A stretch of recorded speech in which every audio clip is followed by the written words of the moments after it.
che bello, ma che bello. Io spero che il nuovo presidente della regione veda questo video. Io glielo andrò a chiedere, se non lo ha visto, se non lo vedrà, perché questa orchestra non è stata supportata, perché hanno fatto così tanto male a questi ragazzi dopo tante ore di prove, di anni di sacrifici. Pensate, più di 1500 ragazzi passati per questa orchestra, 40 anni di storia, sempre da sola si è supportata grazie all'aiuto di qualche amico, però qualcuno politicamente non la vedeva, non la sentiva, non la voleva. Avete sentito sia quando il presidente Tullio Giacomini, che purtroppo non c'è più, anzi, ecco, lo ricordo perché voglio fare gli auguri anche alla moglie, alle figlie di questo uomo che forse è stato uno dei primi ad essere sensibili verso la disabilità e diversamente agili, tanto è vero che aveva aperto il quadrifoglio, uno dei primi a Treviso, per dare veramente dignità e rispetto a queste persone. Eppure non lo ascoltavano, addirittura dicevano che non lo conoscevano, e poi lui mi diceva: guarda che ho parlato assieme a quella persona che tu hai detto che non mi conosce. Il problema è che non lo volevano, non si sa il perché. Non hanno pensato che anche se lui, come la sottoscritta, può piacere, non piacere, per carità, ma tu guarda cosa c'è alle spalle di queste persone prima di giudicare, di dire no. Cos'è la storia di queste persone? Invece no, si guarda ad altro. Ieri facevo una riflessione, ero con i volontari al Banco Solidale, stiamo preparando per il Natale, perché bisogna fare anche un Natale dignitoso. All'interno della provincia avremo anche il sopralluogo per vedere se siamo tutti in regola. Vabbè, siamo dal 2010 che siamo là per la nuova convenzione, vedremo come andrà a finire, ve lo racconterò. E stavo pensando, perché questa meravigliosa provincia, mi sono venute in mente le ville. Come acquistare una grande villa, il sogno di una grande villa? Basta mettersi in politica, non c'è mica problema. Il gratta e vince in politica. Tu vai in politica, cerchi di conoscere gli avvocati, i notai, ma non quelli bravi, gli intrallazzatori, quelli che sono vicini a certi giri, e vedrai che prima o dopo la villa arriva. Certo, lavorando seriamente, pagando le tasse seriamente, non avrai mai la villa di sicuro. Però il rispetto di se stessi lo meritiamo, di noi stessi, questo ce lo devono dare. Allora, adesso saluto gli ospiti graditi. Abbiamo il dottor Giustino Mezzalira, dottore in scienze forestali. Grazie, dottor Mezzalira. Mi scusi se ho fatto questo intermezzo, ma bisogna anche dirle le cose che si pensano, se sempre stiamo zitti non va mica neppure bene. E saluto anche Marco Pasquato, Project Manager, Una Casa per Amico. Parleremo di queste nuove tecnologie, questa domotica.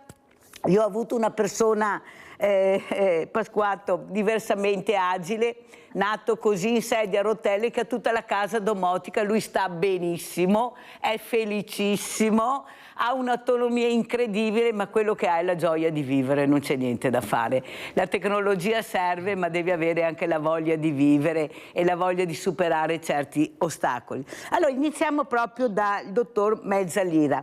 Allora, sentiamo parlare di discariche, inquinamento, allarmi di qua, allarmi di là, poi alla fine vorremmo capire se c'è qualcuno che si interessa a questo, se si stanno facendo dei passi avanti per la salute pubblica. E soprattutto queste discariche, questo inquinamento ci fanno vedere molto poco rispetto a quella che è veramente la realtà. Cosa ci dice, dottor Mezzalira? Com'è la situazione? Prego. Sì, buongiorno a tutti. Io mi occupo in particolare di un argomento, mi occupo di quella parte di acqua che noi estraiamo dai fiumi principali e che usiamo per l'irrigazione, quindi il lavoro di quelle organizzazioni di cui facciamo parte tutti noi, che si chiamano consorzi di bonifica.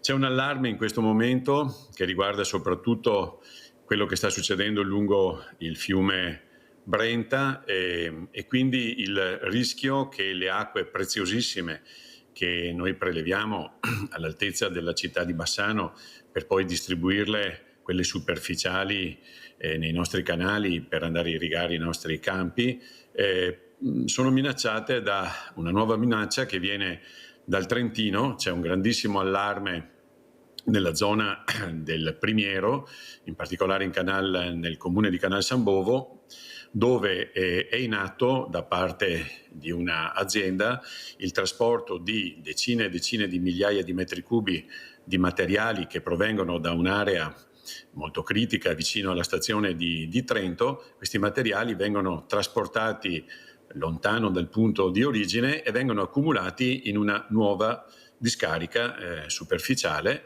proprio vicino al corso del torrente Vanoi. Il torrente Vanoi è un torrente incontaminato sostanzialmente, che scende da un'area bellissima che è quella del Lago Rai, del Cima d'Asta, e di lì a poco, passato il comune di Canal San Bovo, si getta nel torrente Cismon, che a sua volta a Cismon del Grappa si getta nel nostro fiume Brenta. Ecco, c'è un grande fermento da parte dei comitati locali di cittadini che erano nati per difendere la loro valle dalla costruzione di una diga che avrebbe completamente devastato il loro territorio, la diga del Vanoi, e questi stessi cittadini adesso denunciano che da alcuni mesi c'è questo grandissimo trasporto di questi materiali, e io che sto seguendo attentamente quello che sta succedendo al fiume Brenta, perché mi occupo soprattutto di irrigazione, ho lanciato l'allarme dicendo: attenzione Veneti, quindi direi che la sveglia Veneti ci sta benissimo, svegliatevi, perché se è vero quello che viene denunciato, in questo momento non ci sono dei dati certi, anzi in questo momento la provincia di Trento con la sua agenzia per l'ambiente continua a dire: state tranquilli, non c'è nessun rischio, è tutto a posto, è tutto sotto controllo. Però ci sono tante cose che purtroppo non tornano. Per esempio non sono state fatte delle analisi specifiche sui camion che trasportano questo materiale. Uno si aspetterebbe che ogni 5, 10, 50 di questi camion li fermo, controllo, perché magari, come si dice, le carte sono a posto, però poi magari avere un minimo di prudenza sarebbe quello che uno si aspetta dalle autorità che sono chiamate per controllare. Perché vede, e arrivo al dunque, se per caso quello che viene denunciato dai cittadini locali fosse vero, ci sarebbe un rischio gravissimo per noi che stiamo a valle, perché Trento sta a monte, quel torrente di lì a poco dal punto di scarico diventa Veneto, il fiume nostro scende giù per la sua valle trasportando tutto quello che gli mettiamo dentro, e quando arriva all'altezza della città di Bassano, il nostro amatissimo fiume Brenta, come il Piave, come l'Adige, come tutti i nostri grandi fiumi prealpini e alpini, perde gran parte della sua acqua, la quale va nella falda. Quindi esce a Bassano, sotto di lui si trova solo che un'enorme quantità di ghiaia, perde gran parte della sua acqua, e quest'acqua va a finire nella nostra immensa falda dalla quale prelevano tutti i nostri acquedotti. Pensiamo solo a quello che succede all'altezza del comune di Carmignano di Brenta, in località Camazzole, dove abbiamo uno dei nodi centrali degli acquedotti del Veneto, perché da lì partono gli acquedotti che poi vanno a dare acqua buonissima, potabile, a tutto il Veneto centrale, meridionale, arrivano fino a Rovigo questi acquedotti. È il nodo in cui abbiamo deciso in emergenza, per esempio, di andare a prendere l'acqua per portarla nella zona contaminata dai FAS, dal famigerato caso di inquinamento della ditta Miteni, che adesso è sotto processo per il disastro che ha fatto inquinando una zona vastissima, e per salvare i nostri concittadini che non potevano più bere quell'acqua siamo andati a prenderla proprio in comune di Carmignano, in località Camazzole. È chiaro che se dal Brenta arrivasse dell'acqua che avesse dei contaminanti altrettanto gravi, staremmo facendo un disastro incommensurabile. Quindi l'allarme in questo momento è quello di dire: siamo sicuri che questa discarica, da cui poi in tanti modi si possono perdere materiali, si possono perdere inquinanti, contaminanti, non vada a mettere a rischio il sistema del fiume Brenta? Ecco, io ho ripreso questo allarme in queste settimane, proprio perché mi sto occupando molto dell'acqua del Brenta e sono estremamente preoccupato che, se questo fosse vero, metteremo a gravissimo rischio sia l'acqua superficiale per le nostre coltivazioni pregiate, coltivazioni agricole, sia, e forse questa è la cosa più grave, la riserva strategica di acqua delle nostre falde. Allora, dottor Mezzalira, però per fare questo ci vogliono delle autorizzazioni, cioè non è che questi camion possono girare, trasportare questo materiale e depositarlo, perciò le autorizzazioni date hanno un nome e un cognome. Ecco, gli enti proposti responsabili chi sono? Allora, tutto quello che sta succedendo lì non riguarda direttamente il Veneto, quindi non sono autorità venete quelle che sono chiamate in causa, perché è un trasporto interno alla provincia di Trento e quindi ovviamente questi trasporti, la discarica dove questo sta avvenendo è una discarica autorizzata, i trasporti sono autorizzati, questo è quello che i cittadini locali che, organizzati in comitato, si sono preoccupati di sapere. Diciamo che, come si dice sempre, le carte sono a posto, quindi lì non c'è una discarica incontrollata, non c'è qualcuno che sta commettendo un'irregolarità, eccetera, eccetera. Quello che però non convince i comitati locali e allarma noi è che, se il problema poi ci sarà, quando andremo a controllare, quando magari fra qualche anno qualcuno a valle comincerà a rilevare degli inquinanti che sono finiti nel nostro fiume, non ci sarà più niente da fare. È lo stesso cosa che è successo con la Miteni e che è successa. Non è che quell'azienda non fosse in regola, quello che non era in regola è quello che stava succedendo sotto di lei, e ci abbiamo messo decenni prima di avere l'evidenza del disastro che si stava creando. Allora, per non trovarci ogni volta a dover rincorrere il risanamento ambientale con costi spaventosi, a noi sembra che sarebbe estremamente utile avere delle certezze. E qui chiamiamo in causa allora invece la nostra parte, la parte veneta. Siccome siamo noi che riceviamo le acque che scolano da quel territorio, che vengono fuori dalla Val Cortella, dove corre il torrente Vanoi, che finiscono nel Cismon, che nasce in Trentino ma finisce in Veneto e finisce nel nostro fiume, l'allarme è sostanzialmente quello di dire siamo sicuri, e quindi la richiesta è che le nostre autorità preposte al controllo dell'ambiente ci diano la tranquillità di dire: guardate, stiamo monitorando, state tranquilli. Allora, dottor Mezzalira, siccome io sono molto precisa e penso di essere anche corretta, vorrei che lei ci dicesse, perché non lo sappiamo, non ci dicono,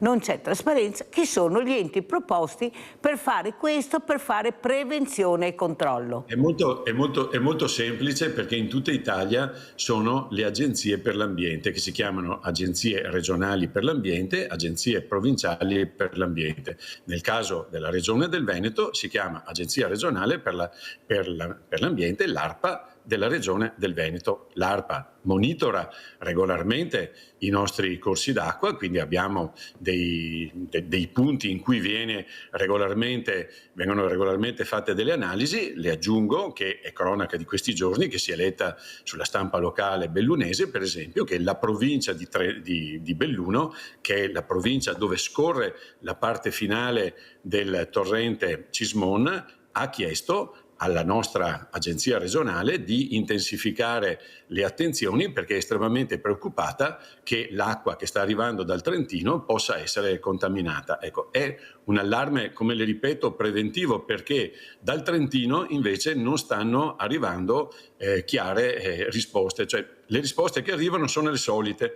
Va tutto bene, non state preoccuparvi, cari cittadini, è tutto sotto controllo, però le carte che hanno in mano i comitati locali dicono che questi materiali di scavo vengono da siti che sono stati contaminati da attività industriali vicino alla stazione di ferroviaria di Trento, dove sono in atto grandi lavori di ammodernamento della linea ferroviaria. Quindi, come al solito, e come in tanti altri casi, i cittadini hanno il dovere di vigilare, di chiedere garanzie, e le autorità, dal mio punto di vista, hanno il dovere di darle queste garanzie. Ecco, quello che le segnalo e che secondo me è il punto debole, è che sarebbe bene che i trentini, in questo caso, perché non possiamo noi veneti andare a fare delle analisi a casa loro, ci dicessero: state tranquilli veneti, perché noi stiamo monitorando costantemente, preleviamo i campioni di questi materiali che stanno arrivando e con trasparenza, eccoli qua, questo è il sito dove vi potete vedere camion numero tale, targa numero tale, passato il tal giorno, queste sono le analisi che abbiamo fatto. Questo non c'è. Non c'è assolutamente. Anche ieri sono girate delle informazioni molto allarmate di cittadini che dicevano dal momento in cui abbiamo cominciato a denunciare la cosa, invece che dire prudenzialmente fermiamo tutto, adesso vi diamo i dati, è aumentato notevolmente il traffico di camion che stanno scaricando, come a dire dobbiamo fare presto perché qui c'è qualcuno che ha alzato la tenda e quello che si sta vedendo dietro è quello che nessuno avrebbe voluto che si vedesse. La ringrazio, dottor Mezzalira. Io non so se queste cose lei le ha già dette a qualcuno, c'è un'informazione corretta.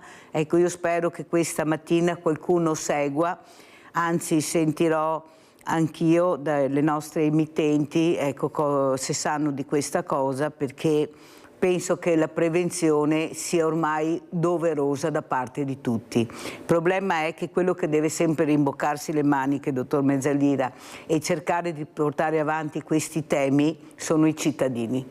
I cittadini che devono vedere, devono denunciare, devono fare. Quando paghiamo fior di quattrini, persone che dovrebbero fare questo sono le agenzie proposte, le agenzie del territorio, che invece la trasparenza, come lei dice, anche nella prevenzione, noi non sappiamo mai niente. Io devo continuamente invitare ospiti per avere la verità, per avere la trasparenza, sentire cosa c'è di nuovo nel territorio, quello che preoccupa, quello dove dobbiamo stare tranquilli.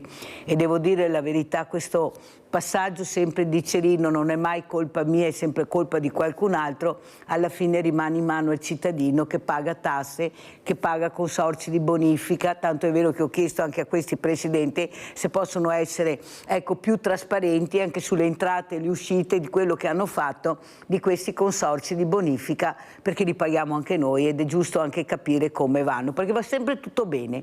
Va sempre tutto bene, tutti ci mettono il massimo, fanno i lavori, spendono tanti soldi, va tutto bene. E poi sentiamo quello che ha detto il dottor Mezzalira. Allora andiamo a salutare anche Marco Pasquato, perché la tecnologia va avanti, ecco, soprattutto abbiamo visto e avete sentito anche lo scrittore poeta che ha questa casa domotica, se non ci fosse dovrebbe inventarla la tecnologia per dare l'autonomia. Cosa ci dice Pasquato, dopo aver sentito anche Mezzalira? Possibile non riusciamo a controllare, andiamo a fare i giretti nella luna e non sappiamo cosa succede sottoterra a 50 centimetri magari. Lei sorride e mi viene da piangere a pensare a questi giovani cosa lasceremo, cosa berranno, non so, veramente guardate, per fortuna che questa mattina ho questi due ospiti e qualcosa capiremo nel bene, nel male e nel bene adesso. Prego Pasquato. Buongiorno a tutti, io sono Marco Pasquato di Informatici Senza Frontiere, associazione che è su parecchie regioni del territorio italiano, ma che ha la sua sede proprio a Treviso. L'argomento è un argomento che secondo me è sicuramente più positivo dell'argomento precedente, per cui abbiamo una chiave di lettura un po' più ottimistica del futuro, di quello che la tecnologia ci può dare. L'idea sostanzialmente è quella di utilizzare la tecnologia per dare una mano alle situazioni di fragilità, dove quando penso alla fragilità non sto pensando a situazioni obbligatoriamente disastrose, ma banalmente a situazioni di disagio, banalmente un anziano che vive in casa da solo, piuttosto che una disabilità temporanea dovuta alla gamba rotta, piuttosto che a disabilità anche più importanti, motorie o cognitive, oppure anche a tutte quelle che sono le esperienze di vita indipendente che fanno molti ragazzi che hanno qualche difficoltà e che con l'aiuto di qualche cooperativa magari o di qualche associazione fanno esperienza di abitare da soli o altri tipi di situazioni che favoriscono una vita un po' più sicura, più partecipata, più attiva di persone che in condizioni del tutto normali magari hanno delle difficoltà un po' più di altri. andando un po' sul concreto, quando noi abbiamo questa iniziativa come Informatici Senza Frontiere che si chiama Una casa per amico, perché è rivolta un po' al mondo, diciamo, domestico e alle persone che vivono un mondo nella casa e che hanno tipicamente un familiare piuttosto che un ente assistenziale, una cooperativa, un altro ente del terzo settore che in qualche modo aiuta queste persone a mantenere un livello adeguato di sicurezza, di tranquillità e di partecipazione. Faccio qualche esempio molto, se volete, anche banale, ma per dire che a volte la tecnologia non deve essere per forza un razzo sulla Luna, ma può essere un'attenzione, un qualche accorgimento che ci permette di mettere una persona in condizioni di maggior tranquillità. Faccio l'esempio più banale che mi viene in mente, quello della sicurezza di una persona che vive da sola, magari con una età, con qualche rallentamento, cose del tutto normali per tutti noi. Banalmente di notte spesso ci si alza e non si accende la luce. Questo induce banalmente delle cadute o dei piccoli incidenti, sbattere contro lo stipite della porta o altro. Ecco che la tecnologia banalissima che ci può aiutare è una di cortesia attivata automaticamente da un sensore di movimento. Pochi euro, si può comprare in qualsiasi posto, già questo è un elemento banale di aiuto. Pochi euro cosa vuol dire, Pasquato? Perché sa, pochi euro bisogna vedere cosa vuol dire pochi euro. Cosa vuol dire, ad esempio, allora, pochi euro per fare questo? Facciamo anche degli esempi pratici, in soldoni, perché alla fine è quello che dobbiamo capire. Certo. Io sto pensando banalmente a una luce col sensore di movimento che costa, diciamo, sicuramente euro. E la possiamo comprare in internet o non è andata via la voce fatalità proprio sul costo, prego. È il destino che ci nasconde. Appunto, quando si parla di costi va sempre via la voce. Prego, prego, Don Pasquato. Stiamo parlando sostanzialmente di cifre inferiori ai 10 euro. Ecco, avete capito. Faccio un altro esempio molto concreto, anche con le cifre specifiche. Quante sono le situazioni in cui una persona anziana ha un figlio, una figlia, dei figli che vivono magari nelle vicinanze o magari meno vicini, che si prendono loro cura di loro, tutti i limiti della quotidianità, dei figli, del lavoro. Grandissimo aiuto che l'abbiamo sperimentato ormai da anni, vari progetti, non ultimo che abbiamo tuttora in corso con noi, che ci sta aiutando a portare queste soluzioni nel territorio trevigiano proprio, è l'uso di telecamere smart. Cosa vuol dire? Che se io metto telecamera nel soggiorno in cucina a un genitore o una persona cara, ecco che da lontano, avendo la disponibilità di internet in casa, che ormai è abbastanza diffusa, possiamo vedere in ogni momento se la persona è presente, è alzata e sveglia. Normalmente, quando una persona che magari sta andando a lavoro in autobus accende il telefono, un comune smartphone, può guardare se dentro casa del genitore, se si è alzata la persiana, se c'è la luce accesa. Come si muove praticamente. Molto importante quello che ha detto Pasquato. Allora abbiamo il nostro Rinaldo da Venezia. Rinaldo, lo so che ti ho fatto aspettare, ma hai sentito che cose importanti abbiamo sentito questa mattina. Vai Rinaldo. Di ascoltare, già era interessante. Buongiorno ai tuoi ospiti. Intanto voglio dirti, finché c'è gente come Mezzalira, finché c'è gente come Mezzalira, i nostri fiumi può stare tranquilli, perché è un buon osservatore e è una persona che si interessa molto e sta molto a posto e robe. Mi aveva una casa a San Nazario, a Bassan, e avevo il Brinta proprio a 5 metri da casa. Andavo a fare il bagno, andavo più in Ponte Lungo, nuovo. Ma i fiumi adesso, i fiumi si sfruttati, anche più di fabbriche, concerie, tutte che robe che prima di dare a mettere una fabbrica sul fiume, bisogna mandare poi incontro, perché con le fabbriche, quello che è giusto, crea posti di lavoro, ma ti rovini tutto, no? Invece tutto va sopra. I fiumi, se ne va, li porta tutto giù in mare. Dunque fa centinaia di chilometri, non si ferma le sostanze dannose, che sarà sempre. E dopo cosa ha avuto? Siamo su un'era di intelligenza artificiale, tutti intelligenti, tutti qua, e non siamo buoni a risolvere i problemi. Gli operai non c'è baschere, questo non è. Le robe più importanti non funziona. Non interessa a nessuno queste robe. I figli giovani, va bene, che resta loro il mondo, perché gli altri ormai lo abbiamo consumato.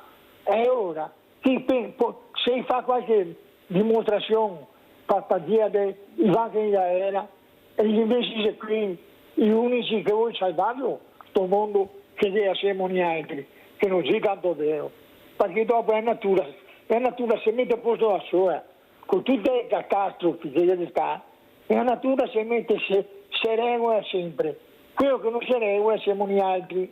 E ora cerchiamo di insegnare a noi fiori, ai grandi, che metta i fiori in condizione di poter far agire, perché i fiori di adesso non sono come degli altri che abbiamo fatto la quinta, in alta cultura, in sa cosa si parla, i responsabili, stiamo perdere quelli che fanno il marachè, vabbè, ma il mondo va così, e dopo questa epoca che siamo, per 2 anni che siamo stati sulla terra, più di disgrazie, più di brutte robe non è. E dopo ti dico l'ultima bombata, se vuoi fare beneficenza gratis, ascoltami bene, ricordatevi del 5 per mie di Mirella, non mi costa niente e faccio un'opera buona, perché quello che fa Mirella, nella luce del sole, dobbiamo tutto quello che fa, perché quello che dà 1.000 euro, quello è un aiuto a una povera gente che dico caro, sono felice in cammino. E lo vedremo, e dopo la Mirella è Mirella, non c'è un giorno che è in mezzo questa roba, forse di più, e ora. Grazie caro Rinaldo, grazie, è un supporto prezioso quello che mi dai. Adesso arriva Natale, anche questo Natale riusciremo a far respirare, proprio grazie al vostro 5 per 1000 tante persone sono in difficoltà. Quelli sai che mi fanno più tenerezza sono i nostri diversamente giovani, guarda, questi mi fanno una tenerezza. Sentivo prima Pasquato che raccontava, con pochi euro potremmo metterli in sicurezza, sapere come si muovono, cosa fanno, basterebbe fare un po' di squadra, capire le necessità. Invece siamo lontani anni luce, Pasquato, da quella che è la realtà. Tante cose abbiamo, tante associazioni, abbiamo tanto di tutto, poi troviamo il morto in casa che è sempre, quasi sempre diversamente giovane, abbandonato a se stesso. E poi quando mi dicono, sento, i servizi sociali lo seguivano, erano seguiti dai servizi sociali. Cosa vuol dire essere seguito dai servizi sociali? Ma cosa vuol dire? Ci spiegano cosa vuol dire essere seguito col morto in casa dai servizi sociali?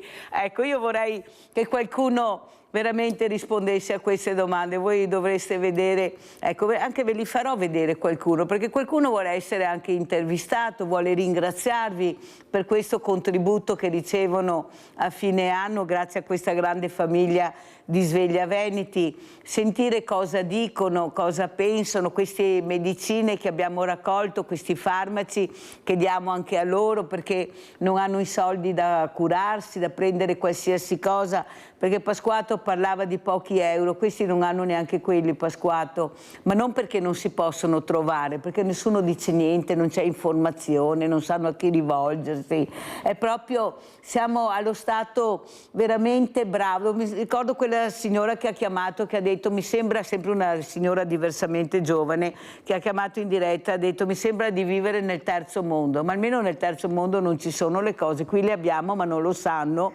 non si può capire come fare per aiutare parli, tanti bonus magari che potrebbero essere dirottati in altre maniere. Ecco, la politica, e qua lo dico anche a Mezzalira, vede, dottor Mezzalira, la diga noi l'abbiamo sentita, allora sa cosa penso? Non vuoi la diga? Bene, ti apro la discarica, che problema c'è? Che problema c'è? Non vuoi quella? Te ne faccio un'altra. Tanto io passo il cerino, non è mica colpa mia, ma vi sta bene a quelli che continuano a votare, che non vogliono cambiare, che sono tutti bravi, vi sta bene. Poi venite a piangere dalla Mirella e Mirella deve aiutare, sarebbe da dire chi hai votato per capire se ti posso aiutare, perché veramente guardate che è dura per me, guardate che è molto dura, e ve l'ho detto che stanno cercando di segarmi, proprio perché dico la verità, dico quello che pensate voi, come fa Mezzalira, ma quelli che dicono la verità, che portano i problemi dei cittadini, vanno zittiti. Volete capirlo che ci stanno prendendo in giro e vi stanno prendendo in giro e voi continuate a crederci, voi continuate a crederci, poi succedono queste cose e dite ma poveretto è tanto bravo lui, ma lui è tanto bravo, e continuiamo col tanto bravo. Mezzalira, no, perché dobbiamo anche dirle le cose, perché questa è la verità, Mezzalira.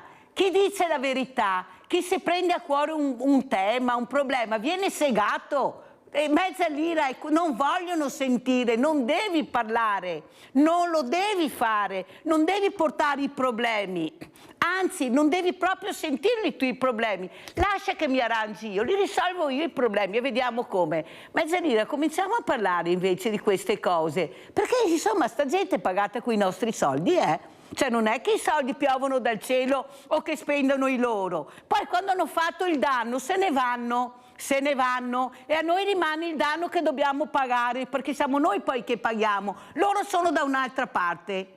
Prego Mezzalira, cos'è che la preoccupa di più in questo momento? A parte quello che ha detto, che penso che sia già abbastanza preoccupato.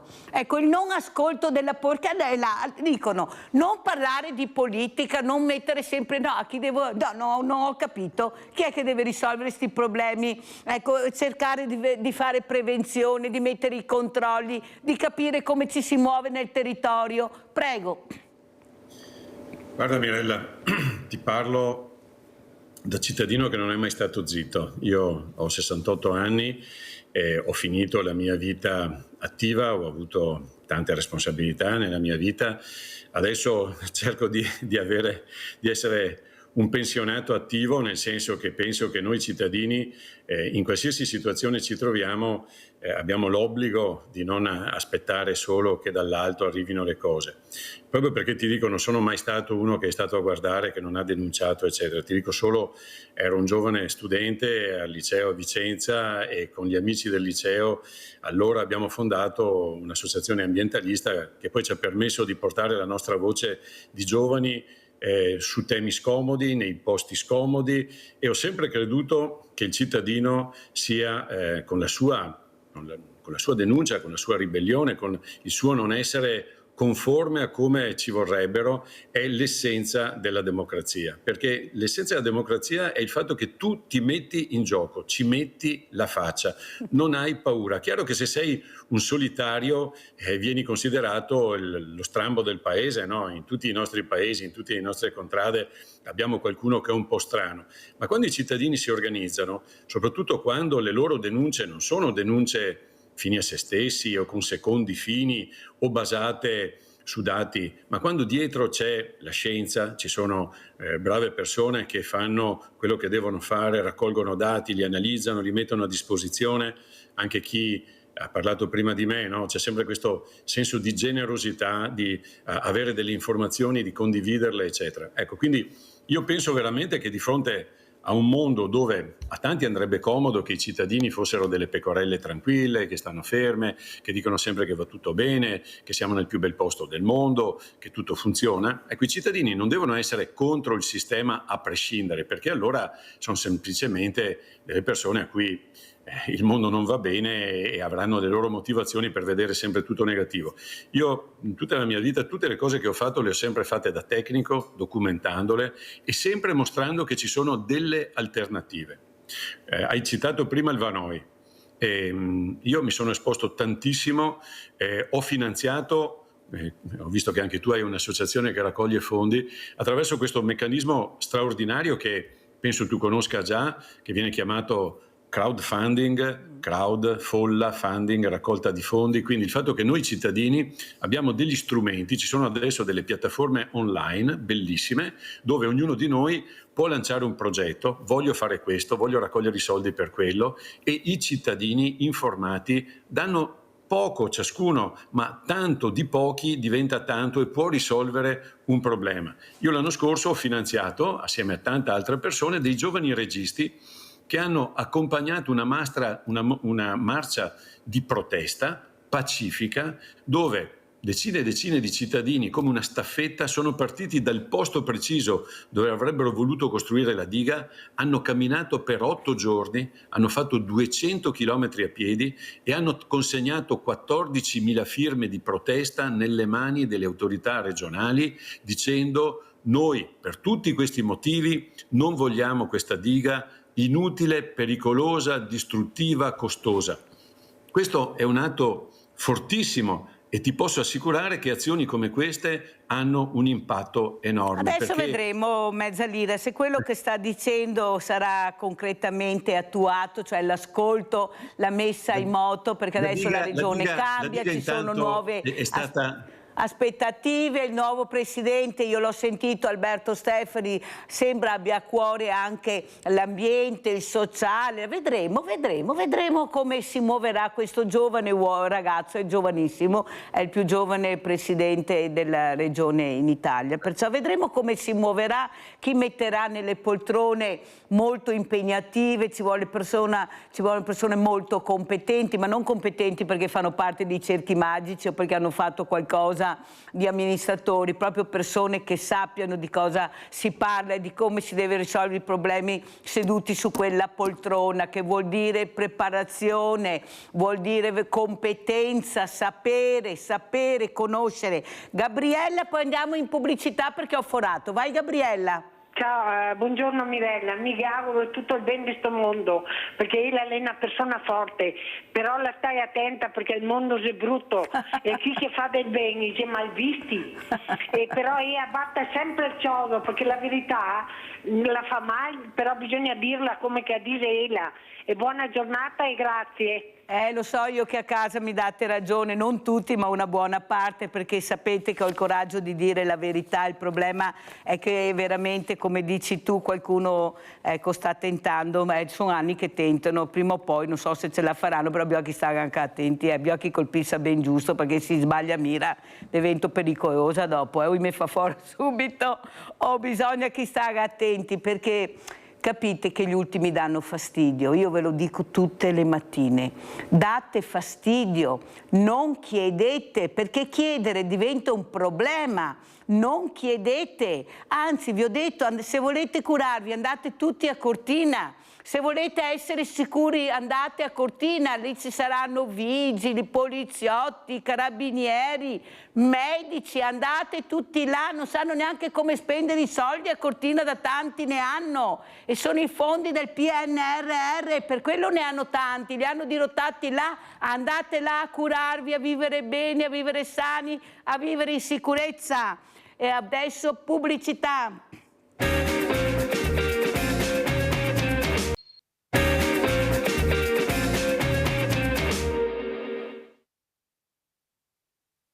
Vorrei fare un bel party invitando tutti gli amici del quartiere e non solo. Filippo De Nadai è uno degli ospiti della struttura per disabili Atlantis di Castelfranco, che da oggi potranno a turno lasciare il centro nei fine settimana per vivere in un appartamento di via Risorgimento in cui la domotica consentirà loro momenti di autonomia altrimenti impossibili da vivere. Dall'aprire in modo automatico con un comando vocale le finestre, l'accendere la TV, insomma fare un po' tutte le cose che per noi sono davvero scontate, ma per loro sono estremamente fondamentali. Un progetto a cui hanno partecipato 2 reti innovative di impresa regionali con circa 20 aziende e 3 università del Veneto e che si candida, come ha commentato il ministro per le disabilità Erika Stefani, presente al taglio del nastro insieme all'assessore regionale Roberto Marcato e al sindaco Stefano Marcon. Allora, quello che volevo capire, questo era un servizio del 2021, infatti avete visto che avevano la mascherina. Volevo capire appunto con Pasquato dal 2021 al 2025 anche in queste comunità per i diversamente agili, ne abbiamo tantissime fortunatamente, se si è mosso qualcosa, se abbiamo dei numeri per far capire che questi strumenti che abbiamo a disposizione, almeno qualcosa è arrivato anche in queste comunità. Ecco, io sono convinta che tanti non sanno, non conoscono, c'è poca comunicazione anche in questo. Per fortuna questa mattina è venuto ospite e sta spiegando anche ai figli e ai nipoti che sentiranno la trasmissione, perché è molto seguita, ecco, di attivarsi, di fare qualcosa anche loro, visto che c'è questa possibilità, perché la sicurezza del fragile deve essere messa al primo posto, non c'è niente da fare. Prego. Allora, credo che dal 21 ad oggi sicuramente sono stati fatti dei passi avanti, perché queste tecnologie ogni giorno diventano più facili, più abbordabili, sia in termini di capacità di gestione, non c'è più bisogno di avere i tecnici specializzati, ma spesso alcune cose si possono fare veramente con conoscenze molto limitate e, ripeto, anche con costi tutto sommato limitati. Abbiamo visto l'esempio del video di poco fa del 2021 che sicuramente parlava di un progetto sicuramente impegnativo sia dal punto di vista organizzativo che economico, perché aveva un impatto sulle strutture, sui mobili, sulla struttura della casa. Però sappiamo, e sempre di più abbiamo disponibilità di strumenti che permettono l'automazione della casa, dal cambiare canale con la voce, aprire le finestre con la voce, all'avere dei sensori che ci permettono di controllare se c'è fumo, se c'è acqua, controllare anche la porta di casa magari con un controllo da parte di un parente che magari abita vicino. Alcune di queste cose sono fattibili, noi lo facciamo come associazione di volontariato Informatici Senza Frontiere per chiunque ce lo chiede e cerchiamo di dare una mano, e spesso troviamo anche sia sul territorio associazioni, enti, il comune stesso, ad esempio il comune di Treviso, ad esempio Unicredit, che ci ha finanziato un po' di materiale per fare queste cose proprio con le persone del territorio. Per cui la tecnologia sta camminando e ci sta aiutando molto. Sul territorio io credo che troviamo abbastanza terreno fertile e molte associazioni lavorano con noi per portare un po' di tutela e di supporto alle persone. Ma lei ha i contatti, Pasquato, con i servizi sociali dove loro conoscono le realtà più, diciamo, più fragili, per magari aiutarli, visto che lei ha detto io faccio parte anche di un volontariato, possiamo aiutare, ecco, vi scambiate queste informazioni? Faccio l'esempio più vicino alla realtà trevigiana, dove con l'aiuto proprio e il supporto del comune di Treviso siamo entrati in contatto con molti gruppi di anziani e tramite questi siamo riusciti ad aiutare parecchie persone che avevano magari necessità non così importanti, ma mancava la conoscenza di che cosa può essere utile. Faccio l'esempio di una signora che abitando da sola aveva ogni tanto, per un problema di una sua specifica patologia, dei piccoli svenimenti. Questo però gli impediva una vita normale, perché svenire magari quando andava in garage o quando andava per strada sembrava una cosa assolutamente drammatica, perché il tempo che aveva tra quando si accorgeva e quando sveniva erano pochi secondi. Ecco che ad esempio con questo progetto supportato dal Comune di Treviso e Unicredit, in questo caso le abbiamo dato un bracciale cosiddetto salvavita, che è un semplice braccialetto con un unico semplice pulsante, e lei quando preme quel pulsante avvisa una persona cara che è in difficoltà. La persona vede dov'è. Si è bloccato. Allora, abbiamo sentito Pasquato, allora andiamo a vedere questo inquinamento Pozzi-Bassano, era il 2024, sentiremo dopo Giustino Mezzalira, il dottor Mezzalira cosa ci dirà. Secondo tavolo tecnico questa mattina in municipio sulla questione dell'inquinamento di pozzi privati nel territorio comunale a nord di strada Torreselle, tra via Motton e via Cacornaro. I controlli proseguono, così come continuano gli sforzi per identificare i responsabili. Stiamo circoscrivendo l'area. ETRA ha già fatto altri campionamenti in questi giorni che hanno dato esito negativo, questo nei pozzi di Santa Croce, San Zeno, ma anche di Solagna e Pove. E adesso ULSS ha fatto 4 ulteriori indagini su 4 pozzi privati e questa mattina abbiamo deciso di indagare altri 4 pozzi a livello territoriale, in modo da poter avere nel giro di 10 giorni un quadro definitivo della situazione e poter circoscrivere quanto prima l'area interessata. Già che l'inquinamento non sia a sud, comunque è già un qualcosa di positivo, però ovviamente l'attenzione deve essere massima e comunque al di là dei dati continueremo un monitoraggio attento e costante sul territorio interessato. Mentre continua il monitoraggio da parte degli organi competenti, restano in vigore le ordinanze già emesse dai sindaci di Bassano e Romano Dezzelino. Le ordinanze restano in vigore fino all'arrivo delle analisi successive che determineranno la valutazione se esiste o no ancora il pericolo di inquinamento della falda. Per quanto riguarda invece l'estensione, proprio questa circoscrizione dei pozzi più vicini ci permette già di avere contezza che l'area rossa individuata è quella nella quale si vanno a concentrare gli sforzi.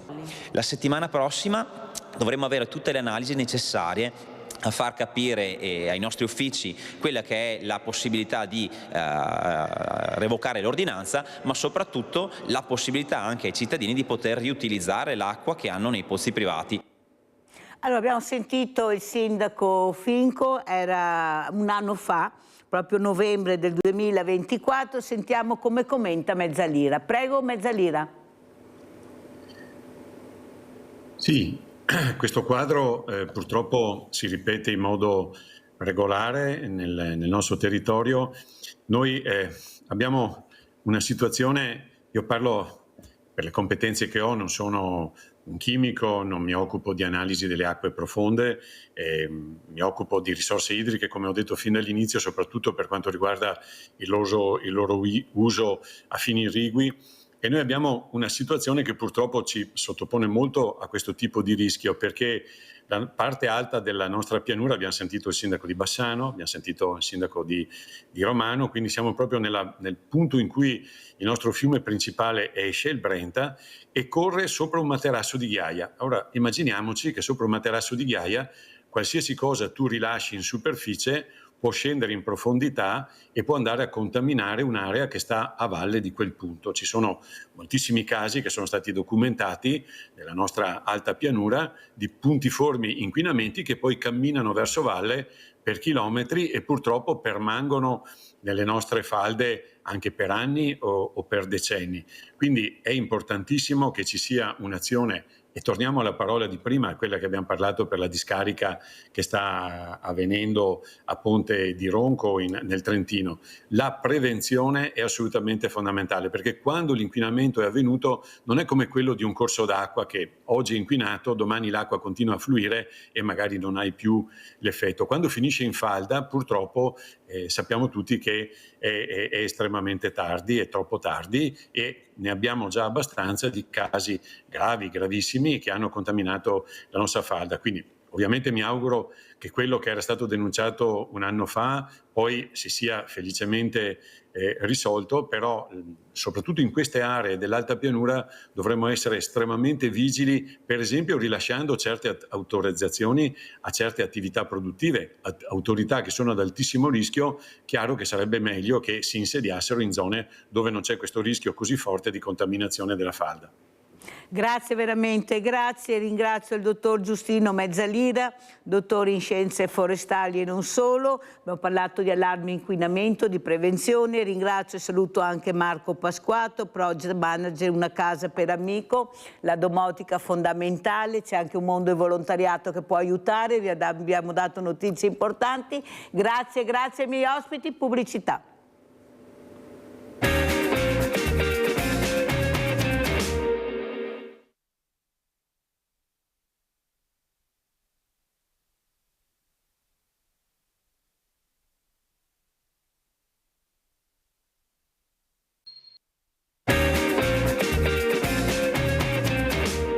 ringrazio veramente altri due ospiti graditissimi. Abbiamo in presenza il dottor Maurizio Gallucci, neurogeriatra, ci darà dei consigli anche magari al nostro sindaco presente, anche se via Skype, Stefano Bosa, sindaco di Resana. Grazie anche a lei, sindaco, di essere qui. Sentirà anche che cose importanti dirà il dottor Gallucci anche per i sindaci, poi alla fine sono loro i responsabili della salute dei loro cittadini, specialmente per le fragilità, come prevenire, come informare, magari anche più incontri. Allora, grazie. Allora, proprio da lei, dottor Maurizio Gallucci, inizierei. Ecco, ha di fronte un sindaco anche molto presente, devo dire la verità. Quando Mirella chiama, lui è sempre, non crea mai problemi, e questo fa piacere perché capisce l'importanza anche di parlare alle persone che sono a casa, che ascoltano. La figura fondamentale del sindaco, che è quello più vicino ai cittadini, dove hanno un punto di riferimento quasi sempre, bisogna dire la verità, poi si hanno le armi veramente per riuscire ad aiutare un discorso, però bisogna dire anche la verità che è un punto fondamentale per il cittadino. Allora, dottor Gallucci, cosa direbbe il sindaco Bosa di Resana? Ecco, per quanto riguarda queste fragilità, i diversamente giovani, abbiamo una popolazione, specialmente in Veneto, diversamente giovane, come li chiamo io, ma ancora con la voglia di vivere. Vedo le telefonate che arrivano, essere presenti sui temi, essere intrigati, conoscere. Però ci sono queste malattie, queste patologie, in particolare l'Alzheimer, la demenza senile, e là bisogna fare prevenzione, bisogna capire. Prego, dottor Gallucci. Innanzitutto buongiorno ai telespettatori e grazie a Mirella per avermi invitato quest'oggi. L'argomento proposto da Mirella è molto interessante e di attualità e riguarda anche e soprattutto gli amministratori locali. In che senso? Nel senso che in ogni comune ci sono dei cittadini fragili. Allora, si usa spesso questo termine, però vorrei sottolineare il fatto che in medicina il concetto di fragilità identifica un costrutto concettuale, diciamo, molto preciso, che può essere misurato con strumenti diversi. Fragile è colui che ha peggiori performance anche fisiche rispetto al passato e che è più suscettibile ad ammalarsi, ad avere problemi, e se non presa in carico questa fragilità esita in una disabilità.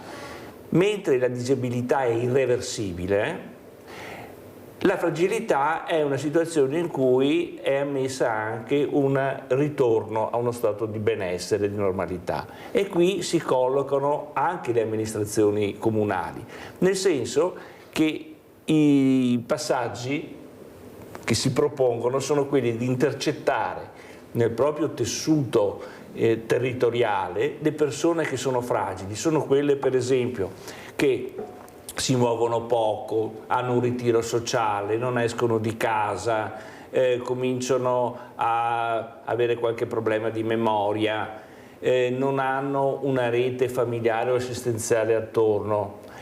Ecco quindi che, sapendo chi sono, si possono mettere in atto delle attività volte al recupero, tra virgolette, e a riportare una situazione di benessere. E quindi gruppi di cammino, gruppi di lettura, coinvolgimento in attività culturali, potenziare per esempio i centri per anziani come luoghi, diciamo, di benessere, luoghi dove si fa ginnastica, dove si gioca non solo a carte, conferenze, relazioni, cioè un coinvolgimento di tutte le persone fragili. Questo è molto importante anche da un punto di vista economico, perché queste persone non diventano disabili, non si ammalano, e quindi c'è complessivamente un risparmio economico importante per la collettività.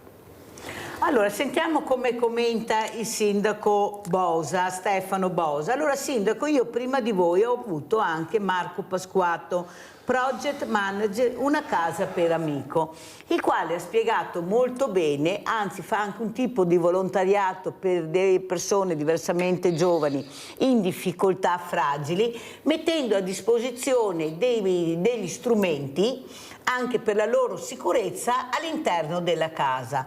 Con poche decine di euro si mette in sicurezza la casa per quanto riguarda la luce, mettere una telecamera controllata dai figli in maniera che sanno come si muovono. Ecco, voi sindaci, lei in particolare, sapeva di questa cosa? Lui ha detto si confronta molto con i servizi sociali di Treviso, ha avuto anche un contributo da una banca proprio per aiutare le fragilità. Lo sa che io non lo sapevo e vivo a Treviso, l'ho saputo stamattina, non so se lei sapeva di questa cosa, perché anche questa è sicurezza rispetto a una persona magari che ha l'Alzheimer, ecco, e che ha bisogno di essere sorvegliata perché hai sempre paura che faccia qualcosa. Quanto è importante è la domotica anche per voi per aiutare le fragilità? Prego, Sindaco. Sì, allora, buongiorno a tutti, bentrovati. Sì, ho ascoltato attentamente quello che ha detto il dottor Gallucci, poi vorrei fare una riflessione in merito. Sulla domotica, sulle nuove tecnologie che possono aiutare, sicuramente ne avevo già sentito qualcosa, non specifico il prodotto che ha raccontato adesso Mirella, però sicuramente è una delle strade che andrà intraprese, soprattutto con famiglie sempre più piccole. Una volta c'erano le grandi famiglie, tanti che potevano accudire l'anziano di turno, adesso le famiglie sono più ristrette, 2-3 persone, quando sono tante, molte volte c'è il rischio che l'anziano rimanga da solo. Ed ecco, mi aggancio al discorso fatto dal dottor Gallucci. Si parla molto di invecchiamento attivo, è quello che dobbiamo un po' spingere come amministrazioni comunali, come istituzioni, aiutare quelle persone a non perdere la socialità, che è fondamentale. Faccio l'esempio, noi, il nostro piccolo, il nostro comune, abbiamo un centro anziani, chiamiamolo così, gestito da un'associazione anziani molto attiva che organizza teatro. Domenica scorsa avevamo il teatro, 200 persone, i pranzi, incontri pomeridiani, gite, i corsi di memoria, attività di ginnastica dolce, tutte quelle attività che fanno sì, fa star bene la persona, magari anche parliamo di ginnastica dal punto di vista fisico, ma l'intervento principale che viene fatto è nella testa della persona, quindi persone che rimangano attive. L'importante è che le persone, in una certa età in particolare, non rimangano isolate, quindi il fatto di creare gruppo, creare socialità è l'unica arma che abbiamo. Infatti ricordo qualche settimana fa ho partecipato al pranzo degli anziani che viene fatto annualmente e ho detto a tutti quanti, ragazzi, chiamandoli scherzosamente un po' ragazzi, dobbiamo far fallire le farmacie, nel senso, attraverso queste attività di ritrovo si usano magari meno farmaci o si va meno dal medico, quindi il fatto di stare assieme, di condividere tante esperienze, di condividere anche con chi ha la stessa età o chi comunque fa parte, è in pensione, ha più tempo da dedicare anche agli altri, ritrovarsi e creare quella socialità che è forse il farmaco migliore perché ci sia un invecchiamento attivo, un invecchiamento che magari non vada ad isolare le persone, che è quello che purtroppo sta succedendo, mancando un tessuto familiare che una volta era molto diverso. Ed è vero, mancando un tessuto familiare, però è anche vero che dovremmo, lei fa parte anche di un centrodestra, Sindaco Bosa, capire anche di migliorare le situazioni che si sono create in questi anni.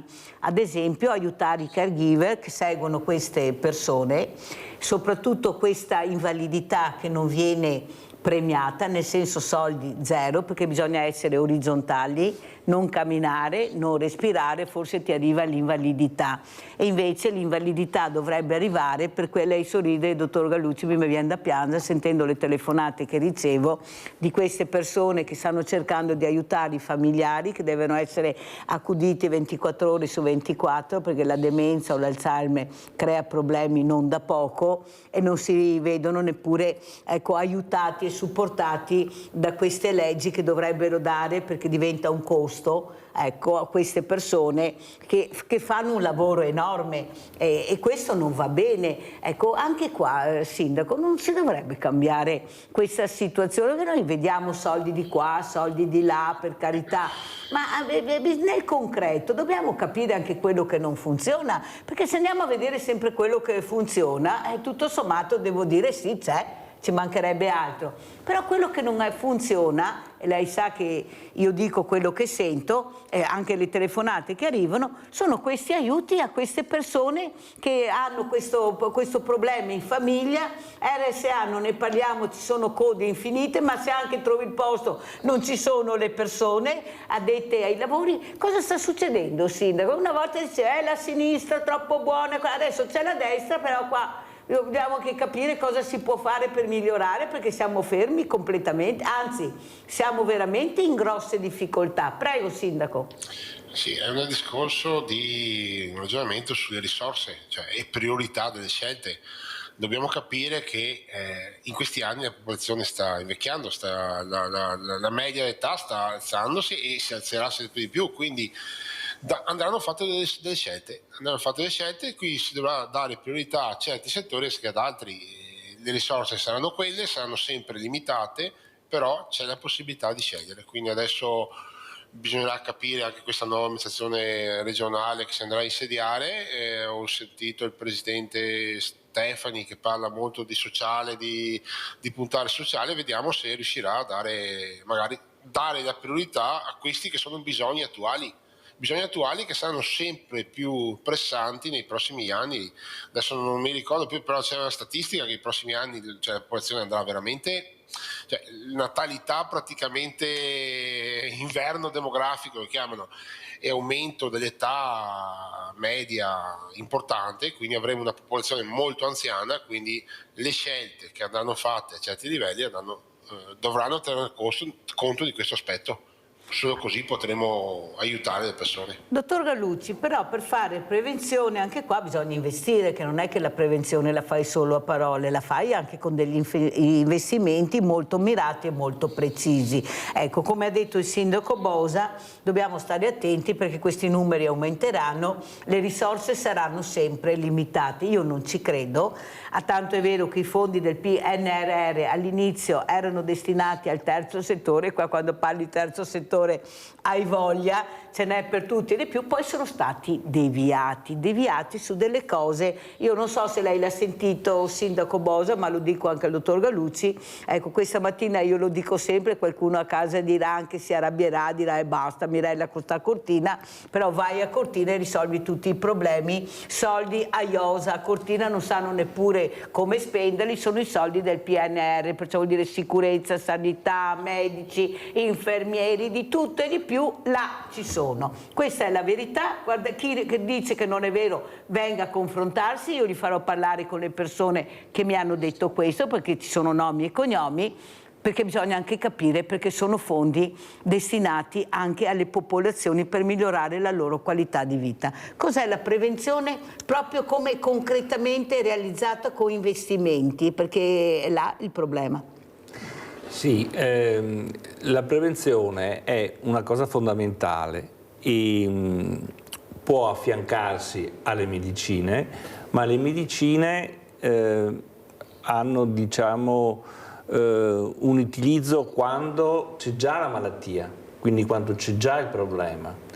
Invece la prevenzione permette di risparmiare. È chiaro che giustamente, come ha detto Mirella, bisogna prima investire, quindi seminare, sì.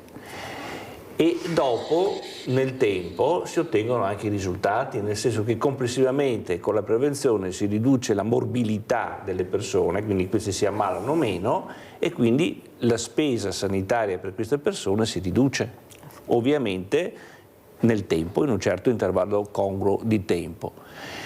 La prevenzione viene fatta, deve essere fatta in modo capillare ed è un fatto anche culturale.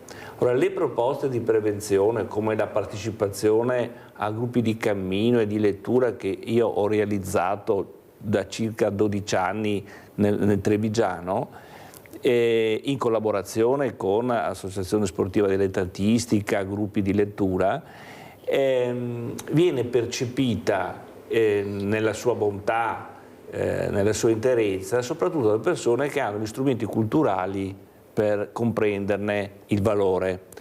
E io vedo nell'attività ambulatoriale quotidiana come persone con bassa scolarità purtroppo non riescono neanche a cogliere l'importanza della prevenzione.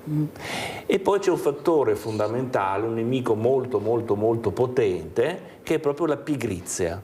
Cioè certe persone, pur fragili, pur di non far fatica, di non impegnarsi, preferiscono lasciarsi, come si suol dire, andare e quindi rischiare di ammalarsi. Questa è una cosa che io vedo tutti i giorni purtroppo.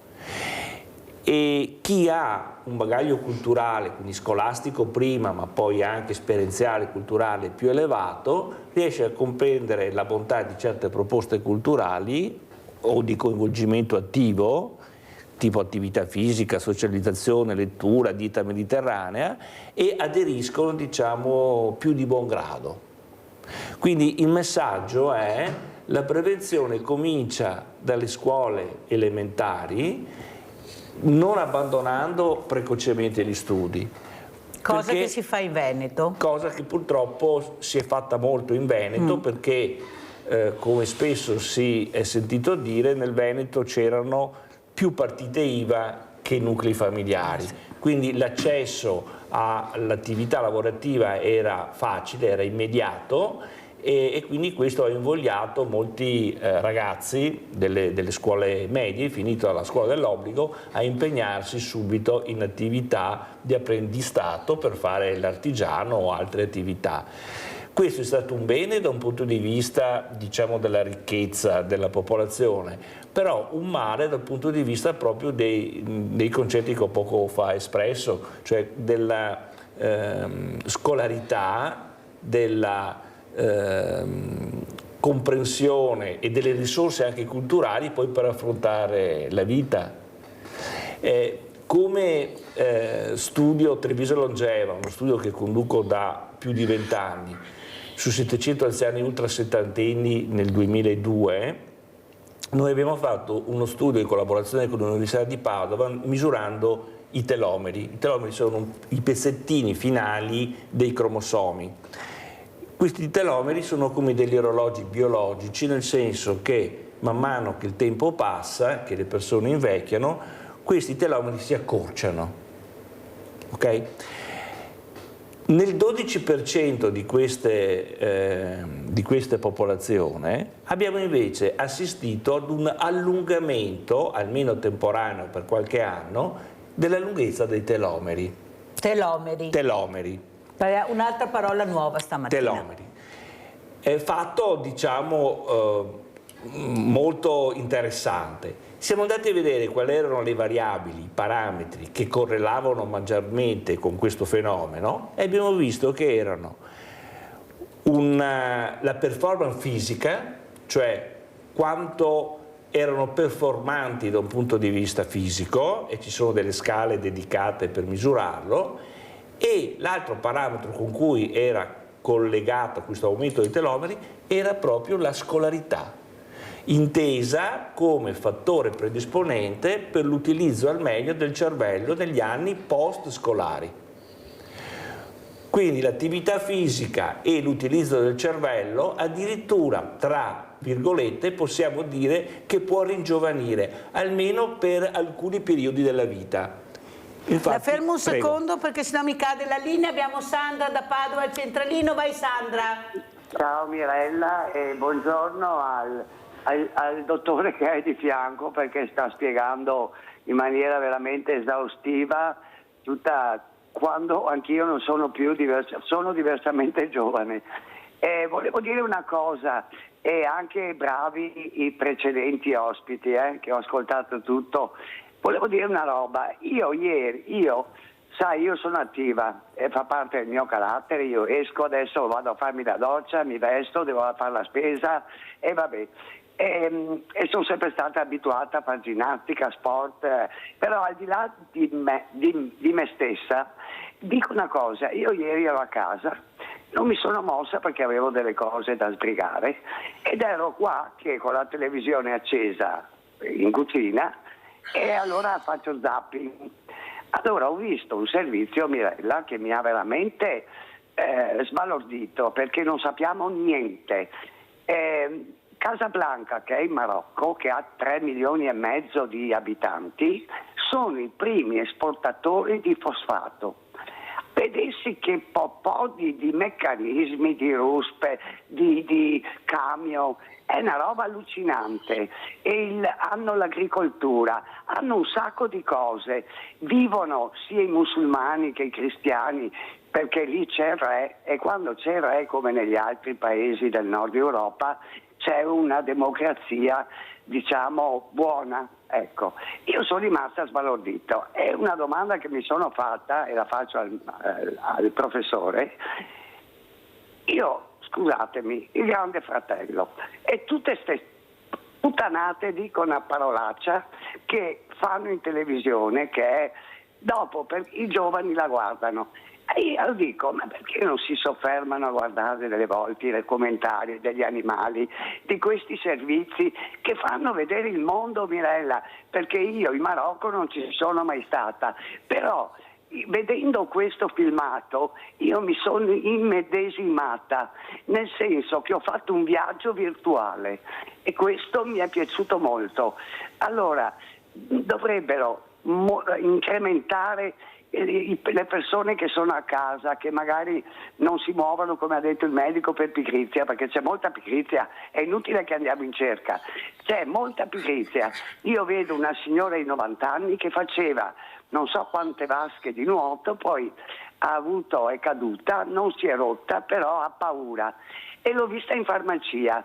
Allora io gli ho detto, adesso vieni con me, che abita in centro qua, ho detto vieni con me, andiamo al bar, ci prendiamo un aperitivo al Cagnolino, ci facciamo 2 chiacchiere, poi ti accompagno perché tanto sono sulla strada, al portinaio, è una signora che sta anche bene finanziata.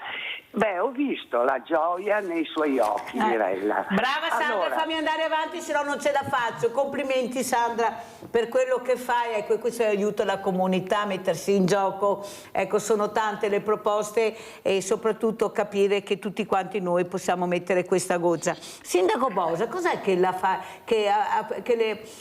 riflettere, ecco, su quello che vorrebbe fare in futuro, ecco, per migliorare? Perché delle volte io chiamo i sindaci e dico scusa sindaco, guarda che ieri mi ha chiamato sta persona e ha bisogno, Mirella, impossibile, guarda, ascolta, se mi ha chiamato vai a vedere come funziona.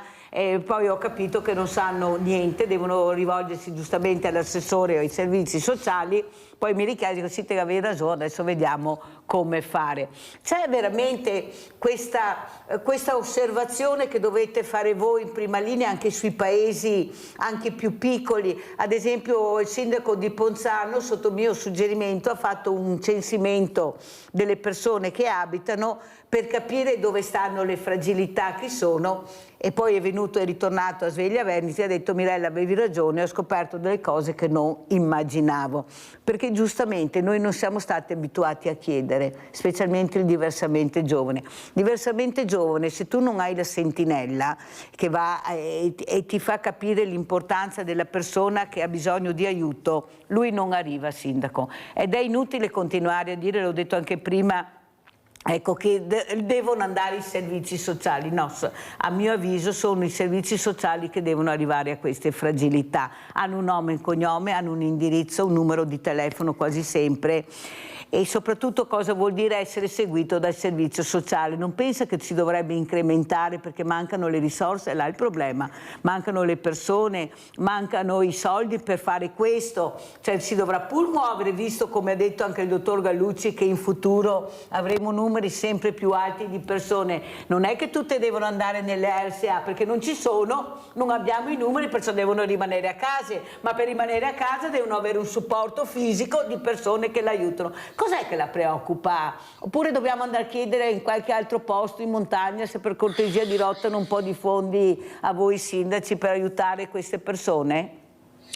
No, allora preoccupa sicuramente, il futuro può preoccupare, però noi dobbiamo evitare che le persone vadano in RSA, quindi dobbiamo fare tutto il possibile perché le persone rimangano a casa, nel senso deve essere una casa dove c'è un familiare, dove c'è qualcuno che li può accudire a questi anziani. Allora una delle idee che stiamo anche un po' cercando di sviluppare nel nostro comune è di riuscire a realizzare, e ripeto, stiamo presentando un progetto, diciamo un co-housing, che è un piccolo che è uno stabile comunale con dei piccoli mono appartamenti, quindi sta una persona, quindi persone sole che magari vengono a vivere in centro e hanno un aiuto, quindi hanno i servizi a portata di mano, ci saranno 4, 5, 6 mini appartamenti per persone sole che possono essere, quindi condividere tante cose, può essere anche le spese stesse, c'è una persona sola che li segue per le spese, una persona che li può seguire anche dal punto di vista della salute, quindi